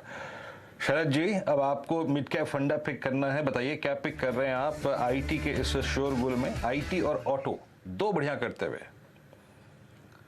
दोनों में से ही नहीं है। बालाजी माइंस हमें काफी अच्छा लगता है इन वैल्यूएशंस पे। स्टॉक ऊपर से 18-20% करेक्ट भी हो गया है, और अगर आप देखें तो कंपनी के 25-30 प्रोडक्ट्स में से ज़्यादातर प्रोडक्ट्स, लगभग 50-60% प्रोडक्ट्स जो है वो कंपनी इकलौती मैन्युफैक्चरर है देश में। और टोटल अगर आप मार्केट शेयर भी देखें तो लगभग 50% मार्केट शेयर है। कंपनी की अभी कैपेसिटी लगभग 2.25 लाख MTPA की है, जो उसमें वो 2.25 लाख MTPA और अपनी कैपेसिटी बढ़ा रहे हैं, जिसके फलस्वरूप अगले 2 साल में टर्नओवर में 950 करोड़ की एडिशन हो सकती है। हमारा ये मानना है कि अगले 2 साल में अर्निंग्स में ग्रोथ लगभग 18-20% के आसपास की CAGR रहनी चाहिए, और सेल्स में 18-20% की CAGR और अर्निंग्स में लगभग 25% की CAGR रहनी चाहिए। तो 25 का मल्टीपल कंपनी को आसानी से मिलना चाहिए। तो 4,500 रुपए के लक्ष्य के हिसाब से बालाजी अमाइन से एक बहुत बढ़िया बेटर वैल्यूएशन। तो बालाजी अमाइन ना, ये है फिलहाल मिड कैप फंडा ट्रेड, 4,500 का टारगेट शरद अवस्थी ने दिया है। चलिए आपके लिए वो तमाम 4 ट्रेड्स एक बार फिर ये चौका दिखा देते हैं, किन किन स्टॉक्स पर हमारे जानकारों की राय है। HUL का 2700 का कॉल दिया आपको शिल्पा राउत ने, 40 से 54 का टारगेट, इस समय करीब 23 के आसपास 25 हो चुका है। चलिए, और मोमेंटम तो है ही इस पर्टिकुलर स्टॉक में, इस घंटे तेजी की पोजीशंस लौटती हुई दिखाई दे रही हैं। विकास सालुंखे ने आपको चार्ट का चमत्कार में L&T इन्फोटेक या फिर LTI दिया, 4850 के लिए एक मौका है। स्टॉप लॉस आप 4600 के आसपास रखना जरूर। साथ ही फिर आया M&M फाइनेंशियल्स, ये है F&O का सुपरस्टार, 212 के टारगेट के लिए मौका तेजी का, 198 स्टॉप लॉस लेंगे। चाहे तो आप 205 वाला ऑप्शन भी खरीद सकते हैं। और बालाजी अमाइन, जिसका जिक्र अभी अभी शरद अवस्थी ने किया, 4,500 का टारगेट यहाँ पर, ये भी तेजी वाला ही ट्रेड आपके लिए साबित होता हुआ दिखाई दे रहा है। लेकिन देखिए, स्क्रीन टेक्नोलॉजी से ज्यादा दूर जा नहीं रही है। इस समय अगर आप गौर करेंगे, निफ्टी में टॉप ट्रेडेड काउंटर अगर एक है तो वो इन्फोसिस है, अपने आधे % की बढ़त के साथ। निफ्टी IT आपके सामने 250 पॉइंट ऊपर। टेक महिंद्रा, HCL टेक, ये 3 काउंटर्स है जहां पर सबसे ज्यादा निचले लेवल से दरअसल रिकवरी देखने को मिली है। लेकिन ऑफ कोर्स TCS ज्यादा भागा है, इस पर्टिकुलर स्टॉक में करीब 2% तक के गेन्स बनते हुए दिखाई दिए हैं। पिछले 3 स्टॉक्स पिछले 10 मिनटों में अपनी चाल को और मजबूत करते हुए दिखाई दे रहे हैं। तो TCS में हमने थोड़ी सी बहुत ही ब्रीफ एक अपडेट मैंने दिया था कि क्या एक्सपेक्ट कर रहा है, लेकिन क्या फाइनल डिटेल्स रह सकते हैं। आशीष हमारे साथ स्टूडियो में जुड़ गए हैं। आशीष, Q2 से काफी ज्यादा एक्सपेक्टेशंस, कंपनी की अब तक तो बॉडी लैंग्वेज पॉजिटिव थी, वो कह रहे थे कि एक बहुत ही सुनहरे पल में दरअसल उतरे हैं 2020 के बाद। आज पता चलेगा, आज एक्चुअली आज लिटमस टेस्ट है। अब इंपॉर्टेंट है, जहां तक Q2 परफॉर्मेंस की बात है, रेजिलिएंट परफॉर्मेंस होगी इंडिया की सारी IT कंपनीज की, ये गिवन है। तो हमारा जो एक्सपेक्टेशन है Q2 में TCS के लिए 1.3% डॉलर आय में तिमाही दर तिमाही का इंप्रूवमेंट, कांस्टेंट करेंसी में हो जाएगा 3.4% का Q-on-Q ग्रोथ। तो Q1 में 3.5% था, इस बार भी मोटा मोटी 3.4% का ग्रोथ। ये ऐसा क्यों हो रहा है? डॉलर आय केवल 1.3, कांस्टेंट करेंसी क्यों 3.4? भाई डॉलर अप्रिशिएट हो गया है। कोई सी भी बाकी करेंसी जिसमें ये लोग ऑपरेट, जिससे कमाते हैं, कोई यूरो हुआ, पाउंड हुआ, येन हुआ, ऑस्ट्रेलियन डॉलर हुआ, सब डिप्रिशिएट कर गए। तो इसीलिए वो डॉलर रेवेन्यूज कमजोर नजर आएंगे आपको, कांस्टेंट करेंसी में मोमेंटम इंटैक्ट। दूसरी इंपॉर्टेंट चीज इस क्वार्टर के लिए मार्जिन्स Q1 में आपको याद होगा धक्का पड़ा था, 190 बेसिस पॉइंट्स मार्जिन गिर गए थे। अब उसमें कुछ हद तक वेज हाइक्स का भी इंपैक्ट था, तो वहां से कुछ हद तक रिकवरी होगी। मैनेजमेंट ने कहा भी था कि Q2 के मार्जिन्स Q1 से बेहतर रहेंगे। जब हर्षदा ने वो इंटरव्यू करा था, 70 बेसिस पॉइंट्स मार्जिन्स में इंप्रूवमेंट इस क्वार्टर में होगा और इंप्रूव होकर पहुंचेंगे मार्जिन्स 23.8%। ये मैनेजमेंट पहले ही गाइड कर चुका है कि Q4 तक मार्जिन्स होंगे 25%, तो शायद आने वाले तिमाहियों में मार्जिन्स पर इंप्रूवमेंट देखने को मिलेगा। पर नंबर से ज्यादा इंपॉर्टेंट आगे का आउटलुक, मैनेजमेंट की कमेंट्री और वो जो बॉडी लैंग्वेज की बात हर्षदा कर रही थी।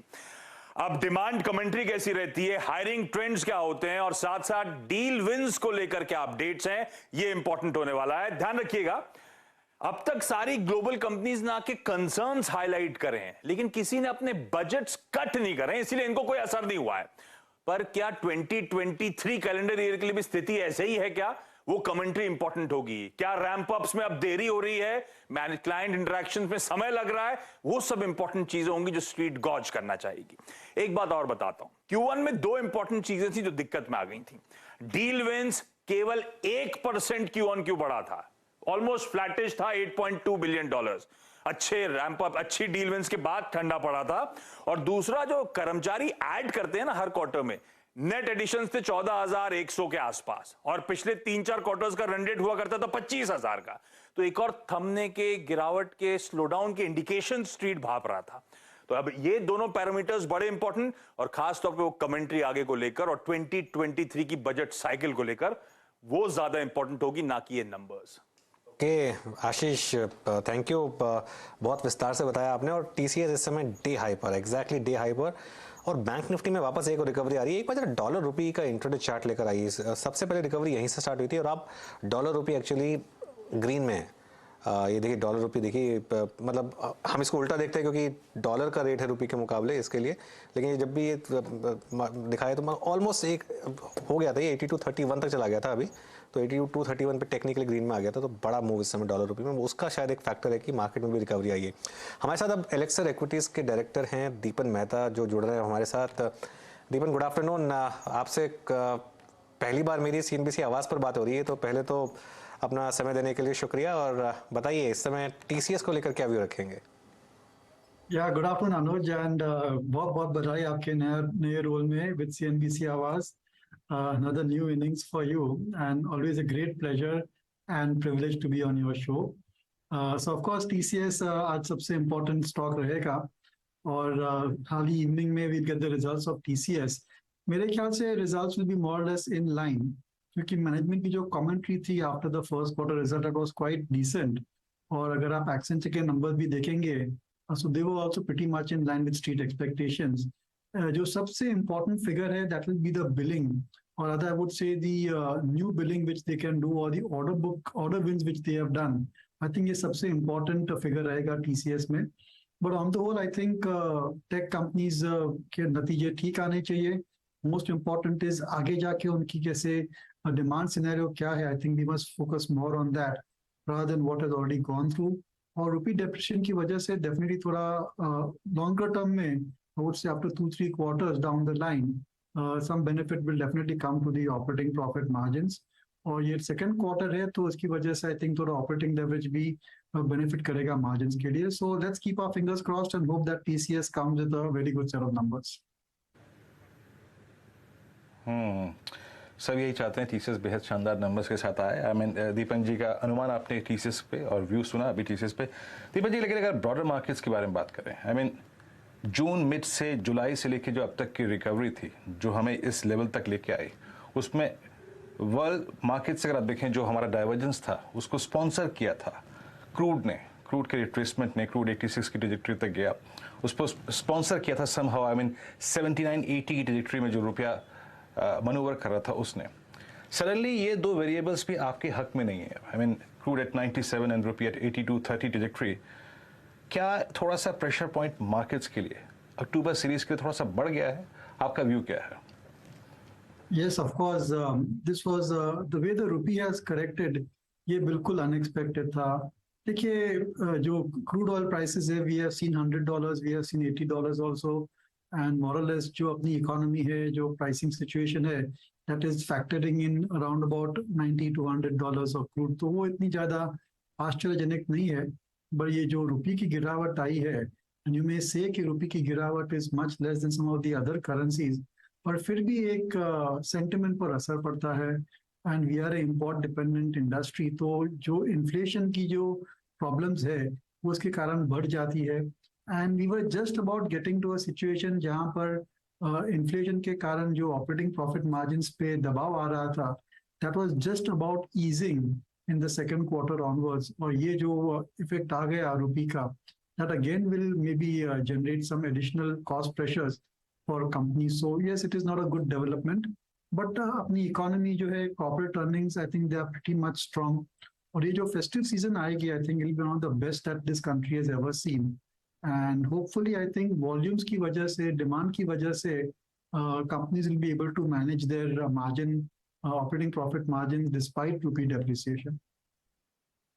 होपफुली वो रिजल्ट्स में भी आगे रिफ्लेक्ट होता हुआ दिखाई देगा। एक बार कुछ मिड कैप आईटी कंपनियां रेडार पर लेकर आते हैं। एक तो माइंडट्री है जो आउट परफॉर्म कर रहा है, इसका जिक्र कुछ ही देर पहले हुआ था, लेकिन साथ ही हैप्पीएस्ट माइंड जो कैश मार्केट वाला ट्रेड है उसमें भी आप कह सकते हैं आग सी लग गई है। 3.5% तक की तेजी इसी घंटे दरअसल स्टॉक ने दिखाई है। 1034 तक के लेवल्स ये इस समय एंजॉय करता हुआ दिखाई दे रहा है। तो काफी तगड़ा ट्रैक्शन दरअसल टेक्नोलॉजी में है, लेकिन मिड कैप आईटी कंपनियों में ज्यादा जोश देखने को मिला है। इस पर विकास सालुंके एक बार चार्ट रेडी रखिएगा। दीपन, क्योंकि आपने फेस्टिव सीजन का जिक्र किया और कुछ देर पहले हम ऑटो कंपनियों की तरफ से अपडेट देख रहे थे कि इस बारी नवरात्रि में 55% या 57% रिकॉर्ड बिक्री होती हुई दिखाई दी, which is a very good number per se. लेकिन there is a lot of companies जो अच्छा खासा परफॉर्म कर रही थी, अब थोड़ा बहुत साइडवेज हो रही है, और ये चर्चा हमने टाटा मोटर्स की पहले भी की हुई है। इस समय अगर फ्रेश व्यू लेना हो, नया निवेश करना हो ऑटो में, आपके टॉप पिक्स क्या रहेंगे? टाटा मोटर्स के जो नतीजे है या फिर जो उसकी प्राइस मूवमेंट है, it's not reflective of auto shares पर से, क्योंकि Tata Motors is more about JLR, and JLR is a global auto giant, और उसकी जो वेरिएबल्स है, उनके जो इम्पैक्ट्स है, they are different from different geographies. So I wouldn't take Tata Motors and then use that as a benchmark for other auto companies. आपने पूछा auto companies, I think are looking at a very good festive season, और उनके जो volumes है, turnover है, profits will be at record highs. I think after almost 3-4 साल के बाद we are seeing a very good trend in the auto industry. And our preference would be for four-wheelers, whether it is tractors, whether it is commercial vehicles or passenger vehicles. और two wheeler companies with the exception of Eicher Motors we want to avoid, क्योंकि वहां पर जो disruption हो रही है because of electric vehicle, we are not able to see कि वहां पर विनर कौन होगा. So with usual disclosure that we and our clients are invested, top pick remains Mahindra and Mahindra. And mind you, कई सालों के बाद we are seeing that they are firing on all cylinders. उनके जो ट्रैक्टर्स के नंबर आए थे for September month was very impressive. Utility vehicles also are doing well, and of course जो उनकी जो पैसेंजर व्हीकल्स है, I think there has got a huge demand for that, and a long waiting list. I mean the SUVs per se. So I think that Mahindra may turn out to be the best performing auto share this time round. And of course, I think if you are owning Maruti, I think it's best to remain invested in that stock as well. Market में थोड़ी इस समय volatility है। मैं अभी अपनी एक बात रखूंगा कि जो अगर आपके पास पोजीशन है तो आपको क्या करना चाहिए, एक थोड़ा सा उस पर एक व्यू दूंगा। लेकिन इससे पहले एक बार जरा एक स्टॉक लेकर आइए, HDFC लाइफ। इंट्राडे चार्ट काफ़ी अंडर परफॉर्म किया है स्टॉक ने, और वो जब ब्लॉक डील हुई थी उसके बाद से इनफैक्ट काफ़ी क्लोज है 52 वीक लो के। और ये स्टॉक में HDFC ने इन्वेस्टमेंट किया था 558 रुपये के भाव पे, और ये समय अभी है 532 रुपये पर। दीपन, नॉर्मली कहते हैं कि अगर HDFC ने 558 में डाला है तो 532 में तो स्टील है, लेकिन आपका कोई व्यू इसमें HDFC लाइफ को लेकर? Very good observation Anuj, and I don't mind buying eight 532. लेकिन आपको जो आपकी इन्वेस्टमेंट होराइजन है, that should be 3 to 5 years. पहले तो जो लाइफ इंश्योरेंस बिजनेस है उसका जेस्टेशन पीरियड बहुत ही लंबा रहता है, and it is only after 5, 10, 15 years की इंश्योरेंस पॉलिसी के बाद लेने के बाद जो पॉलिसी रहती है वो प्रॉफिटेबल बनती है for the life insurance companies. अभी तो इन्वेस्टमेंट मोड में है all of these private sector insurance companies, और अगर आप देखेंगे तो HDFC लाइफ की ट्रैक रिकॉर्ड सबसे बढ़िया रही है. There are lot of innovation as far as new products are concern, and the growth rates also amongst the finest in the industry. So at these levels, I think if you have a nice long-term 3 to 5 year type of a view, then you could certainly look at buying into HDFC Life. Valuation at the premium end, पर आप जानते हैं कि HDFC की सभी stocks की valuation एक premium end पर ही रहती है, and that's been there for many decades. So I think that going forward, the stock price should appreciate based on how the underlying enterprise value is moving up. ये जो enterprise value है, EV है, that is growing steadily at anywhere between 15 to 25% on a compounded basis. For the last 4 or 5 years, it has been doing so, and next 5 years also, I don't see that growth rate slowing down. दीपन जी, अब मैं आपसे एक stock पे बात करना चाहूँगा, और इस पे काफ़ी खुल के बात आपसे हुई भी और आपने वकालत भी की थी. I am talking about Zomato. एक बहुत बड़े अनस्टेबल, अगर आप देखें एनवायरनमेंट की बात, आई मीन पिछले 6 महीने में स्टॉक स्टेबल हुआ है, और मैं देख रहा हूँ कि जुलाई ऑनवर्ड्स इसमें बाइंग आई इमर्ज हुई है. अच्छे कुछ टेक्निकल पैरामीटर्स इसमें डेवलप हो रहे हैं. अब आपका व्यू तो पहले मैं सुन चुका हूं, लेकिन क्या आप लोगों ने लोअर लेवल्स पे ऐड किया इस स्टॉक को, और इस प्राइस पर व्यू आपका दीपन जी? देखिए, we haven't added at the lower level क्योंकि जो हमारी कॉस्टिंग है that is being just at the IPO price plus the interest cost which was there, so it is slightly on the higher side. पर we remain very positive on Zomato. और मैंने पहले भी कहा है, अगर आप 2030 की डेकेड का आप पोर्टफोलियो बनाना चाहते हैं, then certainly you could look at Zomato and some of the other new age digital companies per se. These are outstanding businesses. जो business है that is fantastic. Problem ये है कि उसको value कैसे करना चाहिए, and that's where all the arguments and all the controversies are there. So if you have a longer term view, 5, 10, 15-year view, then your valuation पे आप entry मारते, that is not as important as it is to identify whether the business is outstanding or not. And we are, I think, have got high degree of conviction कि Zomato की जो business model है, that will be there for many, many years. I think food aggregation business is not going to go out of popularity even 5, 10, 15 years from now, the way the Generation Z or the millennials are ordering food into their houses. So I'm very positive on Zomato.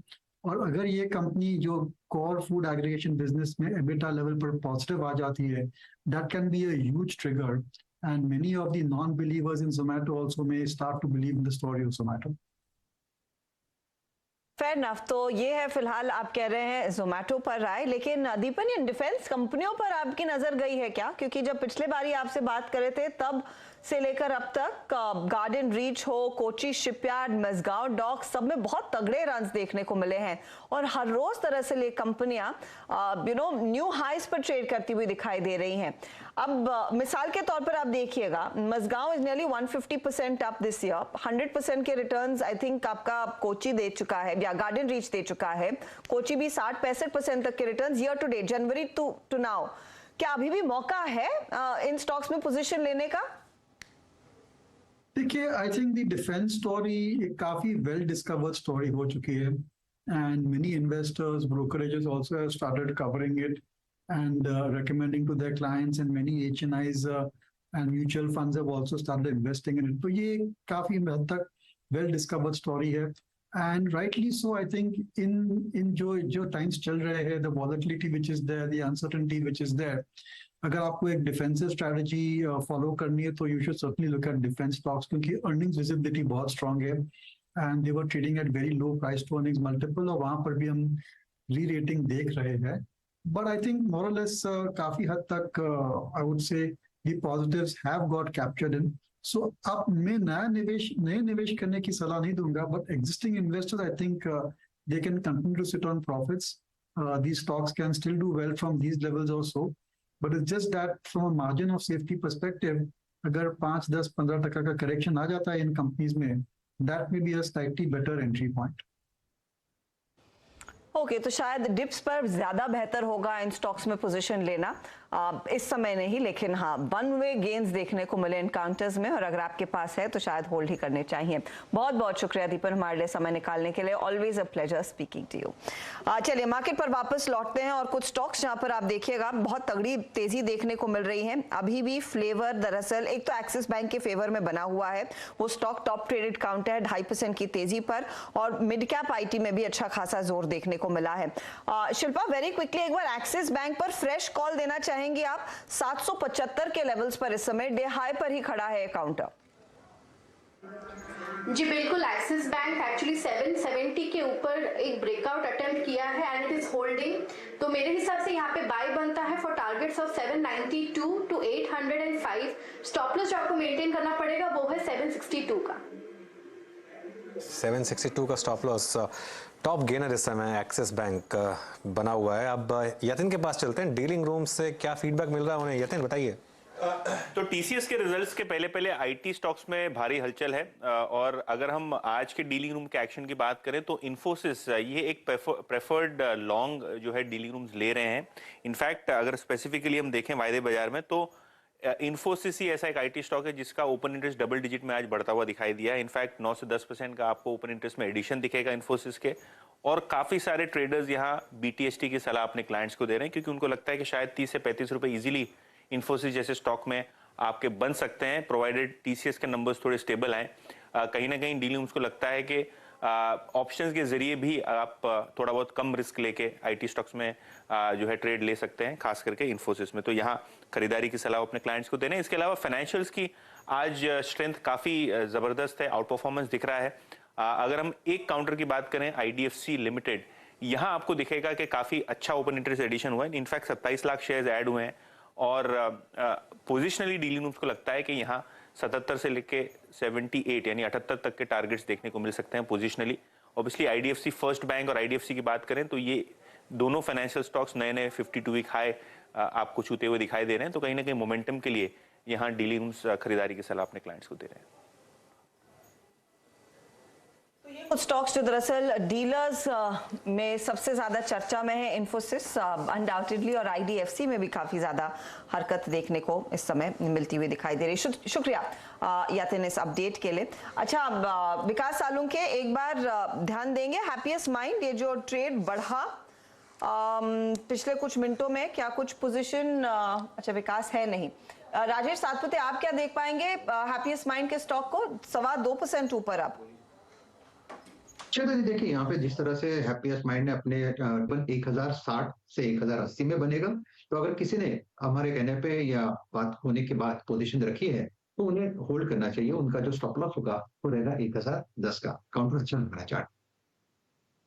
Points के साथ ना हर्षदा एक चीज़ ये, एक तो F&O में नहीं है तो इसके लिए थोड़ा सा इसमें एक ये थोड़ा सा इशू है इसका।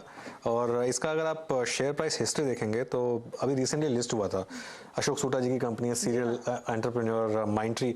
तो जब लिस्ट हुआ था उसके बाद काफ़ी टाइम तक ये मेरे ख्याल से 6 महीने तक 350 रुपये पे था। 350 रुपये से इसने 1% का भी मुंह नहीं दिखाया। उसके बाद अगले 3 महीने में 350 से ये हो गया 1400, वन वे, कभी नहीं रुका। और उसके बाद जो डिक्लाइन आई उसमें वापस आ गया 828 पर। हालांकि ये मैं बोलूँगा कि जो मिड कैप IT स्टॉक्स हैं उनमें जो सबसे महंगे स्टॉक्स हैं उनमें से एक ये है। तो अगर आपकी बेट है कि सूटा साहब पर आप बेट लगा रहे हो, जो पहले उन्होंने एक वेल्थ क्रिएट करके दी है, ना सिर्फ माइंडट्री में, पहले मेरे ख्याल से विप्रो में भी थे वो, तो वो मेरे ख्याल से अगर आप वो बेट ले रहे हैं तो ठीक है। लेकिन थोड़ा सा वैल्यूएशन वाइज गिरावट के बाद भी ऊपर के लेवल से जो इसमें गिरावट आई है, थोड़ा सा एक्सपेंसिव है अभी भी। जी हाँ, ये हैप्पीएस्ट माइंड पे आप देखें अनुज के मैं एक स्टॉक ऐड करना चाहूँगा यहाँ पर, और प्लीज़ डायरेक्टर साहब हेवल्स स्क्रीन पे लिखाइएगा 1347 एट डे हाई। और again I mean festival month और एक अच्छी प्राइस परफॉर्मेंस थी दोनों ही स्टॉक्स की, वोल्टास की और हेवल्स की टिल अप्रैल मई। बट शरद जी, ये जो इस बार लास्ट 3 महीने की प्राइस परफॉर्मेंस में इस 3 महीने में हेवल्स ने क्लियरली ओवरटेक कर लिया है। आई मीन वोल्टास को लुक एट वोल्टास अभी भी जनवरी 2021 से लेके अब तक की लोवेस्ट ट्रैजेक्टरी में ट्रेड कर रहा है, और हेवल्स अपनी सितंबर 2021 से लेके अब तक की अपनी चैनल के हाईएस्ट एज को टेस्ट करता हुआ। शरद जी, वाइट गुड सेगमेंट में आप प्रिफर करेंगे हेवल्स को इस वक्त, या फिर कुछ और आपके जहन में जो आता हो जिसको बाय करना चाहिए? देखिए इस स्पेस में या तो डायरेक्टली फ्रंटलाइन स्टॉक्स के संग अगर आप जाना चाहते हैं तो हम सबसे ज्यादा बुलिश एयर कंडीशनिंग पे हैं। तो फ्रंटलाइन स्टॉक्स में वोल्टास, ब्लू स्टार, वर्लपूल, ये 3 स्टॉक्स हैं। और वैल्यूएशन कंफर्ट भी अगर आपको खोजना हो तो हमें लगता है एक प्रॉक्सी प्ले अंबर एंटरप्राइज हो सकता है इन वैल्यूएशंस पे, जहां हमें लगता है काफी बढ़िया अपसाइड है यहाँ से। हैवेल्स हमेशा थोड़ा एक्सपेंसिव साइड पे ट्रेड करता है, अभी भी थोड़ा एक्सपेंसिव साइड पे 20-25% ग्रोथ के लिए हम 60-70 टाइम 1 ईयर फॉरवर्ड पे चल रहे हैं, तो वो मेरे हिसाब से थोड़ा महंगा है। बट अगर आप लॉन्ग टर्म के हिसाब से ले रहे हैं तो मुझे लगता है एसी वाले स्टॉक्स, एयर कंडीशनिंग वाले जो स्टॉक्स हैं, वोल्टास, वर्लपूल और ब्लू स्टार, ये तीनों काफी बढ़िया रहने चाहिए। और अगर आप संघ में इन्वेस्टमेंट का मतलब वैल्यूएशन कंफर्ट भी खोज रहे हैं तो अंबर एंटरप्राइजेज काफी डिसेंट बेट है।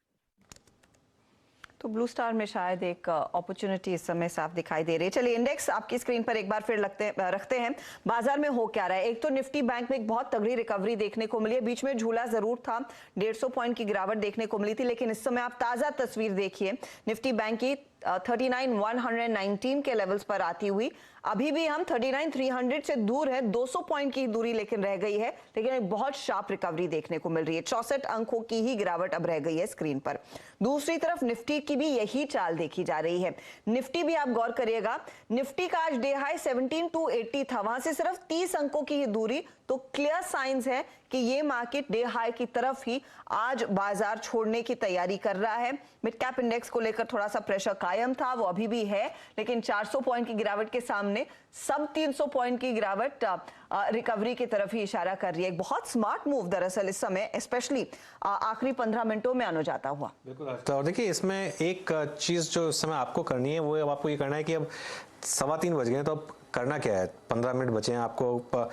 हाँ जी, मैं एक चीज़ बोलूँगा कि अगर तो आप वॉलेटिलिटी नहीं झेल सकते तो सारी ओपन पोजीशंस इस समय बंद करके जाएं, क्योंकि देखिए कल भी फ्राइडे को भी ऐसा लग रहा था कि मार्केट ऊपर ही जाएगा, लेकिन आज हमको काफ़ी बड़ा गैप डाउन देखने को मिला। तो गैप डाउन या गैप अप को आप प्रीएम्प्ट नहीं कर पाएंगे इस मार्केट में, और गैप अप या गैप डाउन के बाद मार्केट आपको बड़ी अपॉर्चुनिटी देगा। तो कल सुबह एक फ्रेश स्ट्रेटजी बनाइए, डिपेंडिंग ऑन जहां पर हम खुलेंगे उसके हिसाब से, क्योंकि डॉलर इंडेक्स अभी भी इंच अप कर रहा है। जब हम बात कर रहे हैं इवन नाउ डॉलर इंडेक्स वापस 114 की तरफ इंच अप कर रहा है, और यूएस फ्यूचर्स अभी भी नीचे हैं। तो थोड़ा सा अभी भी एक प्रॉब्लम पॉइंट है। गिरावट में खरीदें, रैली को चीज ना करें, और 17,000 के नीचे या 17,500 के ऊपर बड़ी ट्रेंड मिलेगी। लेकिन एक और चीज बोलूंगा मैं, आज के मार्केट मूव ने एक चीज साबित कर दी है। बहुत लोग कोशिश करते हैं वीकली ऑप्शंस के थ्रू प्ले करने का, कि जो थर्सडे को एक्सपायर हो रहा है वो वाला ऑप्शन लेके इस मार्केट को प्ले अप किया जाए।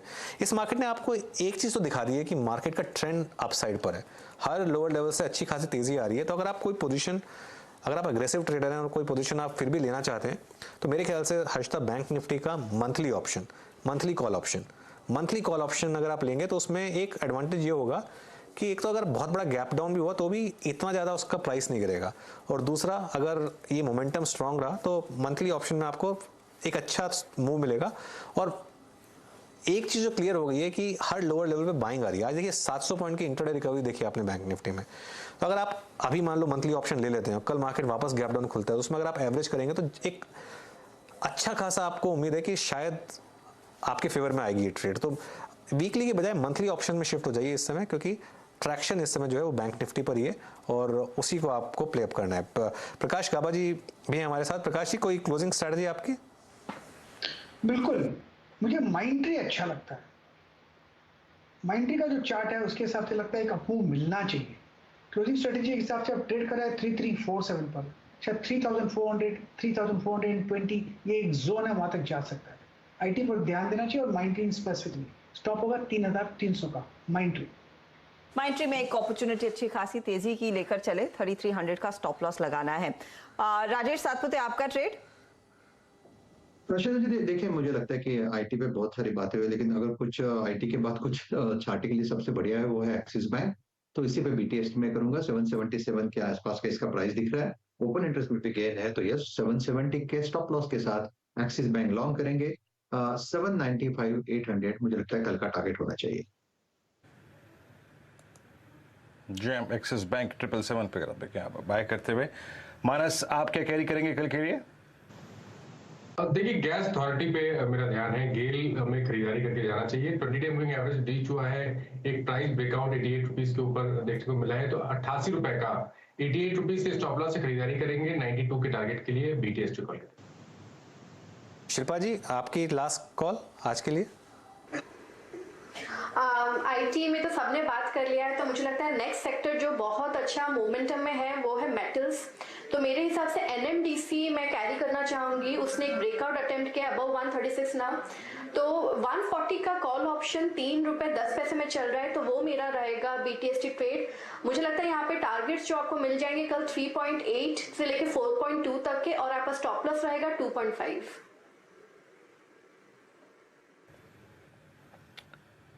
एनएमडीसी पे बाय है। विकास सालूहे जी की भी कॉल रही है मेरे ख्याल से भी 136.25 पे एनएमडीसी। अच्छा, विकास जी से अगर आप देखें, हमारा संपर्क अभी है नहीं, जुड़ेंगे तो दोबारा जोड़ लेंगे। लेकिन गेल इस बीच जो मानस ने रिकमेंड किया था, लुक एट गेल, अब 89.90 फॉर डे हाई की ट्रिजेक्टरी मार्केट रेट करता है। और शरद जी बताइए, शॉर्ट टर्म पर्सपेक्टिव से अब अर्निंग सीजन का आगाज अब हो जाएगा, आपको क्या अच्छा लग रहा है? Not exactly BTST trade but yes a short term call. मुझे लगता है हीरो मोटोकॉर्प इस वैल्यूएशन के बाद एक अट्रैक्टिव स्पेस पे है। तो जैसे जैसे नए इलेक्ट्रिक व्हीकल्स की उनकी ऑर्डर बुक वगैरह इंप्रूव होती है, रॉ मटेरियल प्रेशर भी काफी हद तक ईज होना चाहिए, ऊपर से भी स्टॉक करेक्ट हो गया है। हमारे लक्ष्य वैसे तो 3200 रुपए तक के हैं, बट शॉर्ट टर्म में भी मुझे लगता है जैसे जैसे जो क्वार्टरली नंबर्स आते हैं उसके बाद और जो कमेंट्री निकल के आती है वो काफी पॉजिटिव रहनी चाहिए, तो हीरो मोटोकॉर्प एक काफी डिसेंट बेट है। स्टॉक लेकर आइए मज़गांव डॉक, और मतलब जैसे कहते हैं कि एक फाइनली सम ग्रेविटी, काफ़ी टाइम से सिर्फ ऊपर जा रहा था और अभी देखिए डे लो पर ये स्टॉक आया है। तो थोड़ा सा जैसे कहते हैं ना कि थोड़ा भगवान का डर भी होना चाहिए कहीं ना कहीं, सिर्फ ऊपर नहीं जाते स्टॉक्स, थोड़ा नीचे भी आना चाहिए। और अभी तक स्टॉक्स नीचे नहीं आएंगे तो मतलब मज़ा नहीं है मार्केट में। अगर मार्केट में वन साइडेड मूवमेंट चलती रहेगी, देखिए 1 मंथ का प्राइस देखिए 45% ऊपर है इस समय, तो क्या मतलब कहीं ना कहीं लोअर लेवल पे आपको मौका मिलेगा तभी बात आगे बढ़ेगी। एक और स्टॉक की मैंने बात की थी, इंडिया बुल्स हाउसिंग फाइनेंस की, एक बार जरा उसको भी लेकर आइए। वो ऑलमोस्ट डे हाई और डे लो के बीच में बंद हो रहा है अब। बैन में आने की तैयारी है, जैसा कि बात कर रहा था ओपन इंटरेस्ट बिल्डअप को देखते हुए, और बैन में आने की तैयारी है शायद इंडिया सीमेंट की भी, purely in terms of open interest buildup. करीब 19% ओपन इंटरेस्ट बिल्डअप है। इंडिया बुल्स में थोड़ा कम हुआ है जो ऊपर का लेवल था उससे।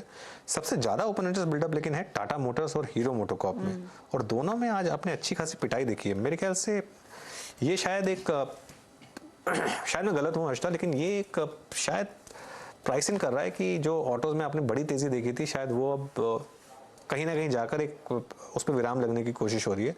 और जिस तरीके से क्रूड प्राइसेस ऊपर जा रहे हैं, जिस तरीके से बाकी कमोडिटी प्राइसेस ने वापस एक थोड़ा सा इंचअप शुरू किया है, शायद हो सकता है कि ये रैली जो है ये थोड़ा सा रफ वेदर में जा रही है। तो क्लियरली वहां पर प्रेशर बनता हुआ, वो वीरा वाली बात फिर जमी नहीं है बेसिकली।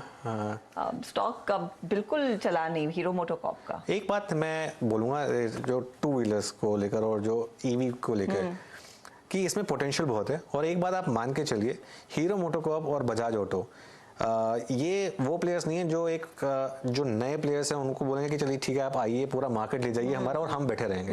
ये क्या कर रहे हैं, मैं इनकी स्ट्रैटेजी बताता हूँ, खासतौर से बजाज ऑटो की। ये देख रहे हैं कि ये मार्केट आखिरकार जाके बड़ी कितने बनने वाली है। यहाँ पे जो मिस्टेक्स हैं वो चाह रहे हैं कि ओला और एथर जैसे लोग करें मिस्टेक्स वो ना करें, ये लोग मिस्टेक्स करें। ये लोग ओला ने तो बहुत करी है, सबको पता है कि काफी मिस्टेक्स हो रही हैं, इनको मिस्टेक्स करने दीजिए। जब ये लोग उतरेंगे पूरी स्ट्रैटेजी के साथ, पूरे फोकस के साथ, एक बात की मैं आपको गारंटी दे रहा हूँ, जिस दिन हीरो और बजाज ने ये इलेक्ट्रिक 2 व्हीलर अपनी अच्छे से लॉन्च की, विद इन 2 ईयर्स आधा मार्केट शेयर इनका होगा। बाकी जितने भी ये लोग नए प्लेयर्स हैं, ये अभी जब तक ये लोग साइडलाइन में बैठे हैं आराम कर सकते हैं और अपने प्रोडक्ट्स लॉन्च कर सकते हैं। लेकिन ये टीवीएस मोटर है सिर्फ एक जिसने एक अमंग एस्टेब्लिश्ड प्लेयर थोड़ा सा एक लीड ले लिया है। और इसके लिए टीवीएस मोटर की जो वैल्यूएशन हो देखिए आप इस समय एकदम रिमार्केबल लेवल पे पहुंच गई है, क्योंकि वो थोड़ा सा सक्सेसफुल भी रहा है। तो इसके लिए टीवीएस एक अलग केस है, लेकिन हीरो और बजाज मुझे लग रहा है कि मौके का वेट कर रहे हैं कि एक बार जरा उनको पता चल जाए मार्केट कितनी बड़ी है, कितना इन्वेस्टमेंट चाहिए, आएंगे वो, और जब आएंगे तो अच्छा खासा मार्केट शेयर लेके जाएंगे। लेट्स सी क्या होता है, लेकिन स्टॉक्स में आज थोड़ी सी नरमी जरूर देखने को मिल रही है। अच्छा, आखिरी 8 मिनट बचे हैं, 1-2 ट्रेड्स आपको दिखा दे जहां पर इस घंटे दरअसल एक्शन हो रहा है। 2 व्हीलर्स की बात कर रहे हैं तो आयशा आपकी स्क्रीन पर आ जाएगा। आयशा में 1% का इजाफा अचानक, बात करते करते यहाँ पर एक स्पाइक देखने को मिला है। वो स्टॉक देखिए आप करीब 34 रुपए की बढ़त पर ट्रेड करता हुआ, तो यहाँ पर एक डिसेंट मोमेंटम। M&M एक बाय कॉल था दीपन मेहता का, वहां पर भी थोड़ी बहुत हरकत आती हुई दिखाई दे रही है। गावा साहब, आयशा कोई ट्रेड इस समय आखिरी मिनटों में कैरी करना चाहेंगे क्या पोजीशन, या कल सुबह देखें? ले सकते हैं, एक एग्रेसिव ट्रेड है, यस आयशा ले सकते हैं। ट्रेड कर रहा है 3542 पर, ऑन द अपसाइड 3600 का एक टारगेट बन सकता है, टॉप होगा 3500 का। रिस्क और रेशो भी फेवर में, यस ले सकते हैं Ayesha Motors, aggressive trade. Ayesha Motors आपकी स्क्रीन पे डे हाई की ट्रैजेक्टरी में आके ट्रेड करता है। वाकई अगर आप देखें बहुत सारे स्टॉक्स जो हैं वो डे हाई पे फ्लो करते हुए, और M&M की कॉल्स में देखा था इस वक्त डे हाई पे फ्लोट कर रही हैं। ये भी अगर आप देखें, यस M&M क्या कर रहा है, इट्स 1244। तो जाते जाते अगर आप देखें जो फेस्टिवल का रंग है जो सुबह सुबह मिस हो रहा था थोड़ा सा, वो एक बार फिर से अगर आप देखें इन स्टॉक्स पे ग्रिप होता हुआ। M&M फिर 50 डे एक्सपोनेंशियल मूविंग एवरेज के ऊपर ट्रेड करता हुआ। याद रखिएगा पोस्ट 11 अप्रैल 2022 कभी भी M&M ने एक क्लोज अब तक 50 डे मार्क के नीचे नहीं दिया है। मैं 1-2 स्टॉक्स और मार्क कर देता हूं। लेट्स ब्रिंग PFC, एक और स्पेस है जो कि अच्छा करता हुआ। PFC लेके आइएगा यहाँ पर माफ कीजिएगा, नॉट एग्जैक्टली अच्छा करता हुआ, लेकिन हाँ डे हाई पे फ्लोट कर रहा है। मैं डेली चार्ट पे जब देखूं तो ये बहुत अच्छा अगर आप देखें मूव नहीं है, बट स्टिल डे हाई की ट्रैजेक्टरी मार्केट ट्रेड करता हुआ। एक बार लेके आइएगा आप HCL टेक्नोलॉजीज। अब I mean coming back to IT, ये पूरा का पूरा सेशन क्लोजिंग में IT और साथ ही साथ ऑटो को बिलोंग करता है। माइनस IT में 965। अब आपका HCL technologies above to touch 100-day exponential moving average. मानस इसमें कोई ऑप्शन का तर्क आपका और टेक HCL टेक्नोलॉजीज पर? देखिए, मैं थोड़ा इंतजार करूंगा HCL टेक में खरीदारी करने के लिए। मेरे हिसाब से 970 972 के ऊपर जब निकलेगा तभी यहाँ पर खरीदारी करेंगे। हालांकि 50 डे मूविंग एवरेज पे सपोर्ट लिया है, तो मेरा समझना है कि किसी के पास लॉन्ग पोजीशन है तो 950 के स्टॉप लॉस से बने रहिए। फ्रेश खरीदारी 972 के ऊपर करेंगे। हर्षदा, एक और बात मैं एक्चुअली बोलना थोड़ा सा भूल गया था, जो क्लोजिंग स्ट्रैटेजी, एक नया रिस्क फैक्टर निकल के आ रहा है जो रशिया यूक्रेन में इस समय हो रहा है। क्योंकि आपको याद होगा वो जो ब्रिज एक्सप्लोजन किया था यूक्रेन ने, क्रीमिया का ब्रिज एक्सप्लोजन किया था, मेरे ख्याल से अभी पिछले 1-1.5 घंटे में काफ़ी रशिया ने जो है अपना अग्रेसिव स्टांस बढ़ा दिया। मेरे ख्याल से हम एक्सपेक्टेशन कर रहे हैं कि शायद एक व्लादिमीर पुतिन की तरफ से एक स्टेटमेंट भी आएगा। क्या ये वॉर एस्केलेट होगी? अगर ये वॉर एस्केलेट होगी, और क्या पुतिन साहब से इस बात का वेट कर रहे थे कि एक यूक्रेन की तरफ से थोड़ा एग्रेशन हो ताकि वो जैसे कहते हैं ना ऑल इन जा सकें एक वॉर में, क्या वो उसका वेट कर रहे थे? क्योंकि वो ये तो क्लियर है कि जो पुतिन जी हैं इस वॉर में वो ही is in it to win it. भले मतलब ये काफ़ी ख़राब हो रहा है जो हो रहा है, लेकिन from market point of view ये इंपॉर्टेंट है। तो वो जो हो रहा है वो एक इंपॉर्टेंट है, उस पर नज़र रखिए उससे, क्योंकि क्रूड पे काफ़ी इंपैक्ट पड़ता है, गैस प्राइसेस पे काफ़ी इंपैक्ट पड़ता है। तो और एक इन जनरल जो है जियोपॉलिटिकल इशू है, तो इसके लिए मैं एक और रीज़न बोल रहा था कि जितनी भी टेम्पटेशन है उसकी आप थोड़ा अवॉइड करिए उसको, और एक जो है पोजीशंस को है एकदम स्क्वायर ऑफ करके जाइए और जीरो करके जाइए, तो मेरे ख्याल से बेटर रहेगा। कल सुबह आके फ्रेश कॉल लीजिए। तो पोजीशन स्क्वायर ऑफ करें, कैरी करने की कोई जरूरत नहीं, ध्यान रहे, थोड़ा सा सावधानी बरतनी। अच्छा, अब एक बार विदेशी बाजारों की क्योंकि हम बात कर ही रहे हैं, बेन बर्नांकी को नोबेल पुरस्कार इकोनॉमिक्स के लिए अभी फ्लैश आया, तो मैंने सोचा कि एक बार डाउ फ्यूचर्स कहां पर है वो देख लेते हैं। लेकिन बेन बर्नांकी और दो और लोगों को फाइनेंशियल क्राइसिस में उनके काम के लिए दरअसल ये नोबेल पुरस्कार दिया गया है, और ये शेयर कर रहे हैं डगलस डायमंड और फिलिप डिग्विब के साथ। दरअसल इकोनॉमिक साइंसेस के लिए इनको ये पुरस्कार दिया जा रहा है, research on banks and financial crisis. ये ना फेड खुद ही तकलीफ करता है और उसके बाद खुद ही उस तकलीफ से बाहर निकालने का क्रेडिट लेता है। पर किसी को अगर प्राइज मिलना चाहिए तो आरबीआई को मिलना चाहिए एक्चुअली। मतलब सबसे स्टेबल पॉलिसी जो है वो आरबीआई की रही है, और एक इकलौता सेंट्रल बैंकर है जिसने इस टेम्पटेशन में नहीं गिवन किया वो जो मनी प्रिंटिंग है। लेकिन ठीक है, नोबेल कमेटी के अपने मापदंड है, तो उन्होंने सेलेक्ट किया बर्नांकी जी को, उनको बहुत बहुत बधाई। जी हाँ, कांग्रेचुलेशंस उनको। लेकिन भारतीय बाजारों की बात करते हैं। एक क्यों हम आपको बता दें कि डाउ कहां पर ट्रेड कर रहा है, एक बार लेकर आएंगे प्लीज डाउ फ्यूचर्स का वो डेटा। जब लास्ट हमने देखा था करीब 148 अंकों की गिरावट देखने को मिल रही थी, इस समय उन लेवल से तो रिकवरी है, सिर्फ 32 पॉइंट नीचे डाउ फ्यूचर्स और 31 अंकों का नुकसान देखने को मिल रहा है नैस्डैक फ्यूचर्स पर, जो तब करीब 90 पॉइंट नीचे थे। चलिए अब आपको दिखाते हैं कि मार्केट की स्थिति क्या बनती दिखाई दे रही है। तो डे हाई के थोड़े से करीब, एकदम नेक टू नेक नहीं पहुंचे हैं, लेकिन हाँ रिकवरी जरूर हुई है। 17,250 के आसपास यहां पर मार्केट जाकर टिकता हुआ दिखाई देगा। 17,280 डे हाई था, मुझे याद है निफ्टी के लिए। निफ्टी बैंक की चाल ज्यादा बेहतर, 39,099 39,100 के आसपास हमें क्लोज आता देखेंगे। तो डे लो से एक बहुत तगड़ी रिकवरी देखने को मिली, सिर्फ 80 अंकों की गिरावट आपको दिखाई देगी। आज कहां पर मजबूती आई है, तो निफ्टी आईटी इंडेक्स 350 पॉइंट की बढ़त पर। टीसीएस के नतीजों से पहले हमने देखा वो स्टॉक चला, इन्फोसिस, एचसीएल टेक महिंद्रा जैसे काउंटर्स में नेशनल लेवल से अच्छी रिकवरी देखने को मिली, और मिड कैप में माइंडट्री, एम्फेसिस, हैप्पीएस्ट माइंड जैसे ट्रेड्स थे, एलएनटी इन्फोटेक जैसे ट्रेड्स थे जो हमारे जानकारों ने आपके सामने पेश किए तेजी की तरफ। तो वो एक तेजी वाला पॉकेट था। ऑटो कंपनियों में नेशनल लेवल से रिकवरी जरूर आई है, हालांकि वो इंडेक्स आपको नेगेटिव में दिखाई देगा। निफ्टी मेटल एकदम फ्लैट ट्रेड करता हुआ आपको नजर आएगा। कुछ स्टॉक्स आपको दिखा देते हैं। तो अतुल ऑटो, जहां पर विजय केडिया ने वॉरेंट्स में करीब 50 लाख शेयर लिए हैं 198 के भाव पर। उनकी हिस्सेदारी अब 18% से ज्यादा हो जाती है, 7% ऊपर था वो काउंटर। जेपी एसोसिएट्स, आज बोर्ड बैठक, कल अपडेट या फिर आज शाम को अपडेट आ जाना चाहिए कि डिसाइड क्या किया गया है। स्टॉक 10% ऊपर, याद रखिएगा इनका एक पर्टिकुलर सीमेंट यूनिट के विनिवेश की कंपनी चर्चा कर रही है, तो वो स्टॉक भी आज रेडार पर रहा। इसके अलावा दूसरे कुछ और स्टॉक्स जिनमें खबरें थी, अब कैम्स की हम बात कर रहे थे दोपहर में, जहां पर जो म्यूचुअल फंड का इक्विटी इन्फ्लो है बहुत ही मजबूत था। आज स्टॉक करीब 3% के गेन्स पर ट्रेड करता हुआ। ईज माई ट्रिप लेकर आई है, बोनस का ऐलान हो चुका है, उस स्टॉक में भी हमने देखा आज थोड़ी बहुत एक्टिविटी सुबह से थी। फाइनल क्लोज 1% के आसपास ऊपर देखने को मिल रहा है। लेकर आते हैं हीट मैप जो आपको क्लियर कट अंदेशा देगा कि कहां पर तेजी रही, कहां पर मुनाफा वसूली। तेजी के काउंटर्स में एक्सिस बैंक आज का टॉप परफॉर्मर है 3% ऊपर। फिर टेक्नोलॉजी कंपनियों की बारी, टीसीएस, विप्रो जैसे ट्रेड्स, आपका इन्फोसिस, एचसीएल टेक, ये सब टेक महिंद्रा समेत तेजी में थे। एचडीएफसी लाइफ में गेंस देखने को मिले हैं।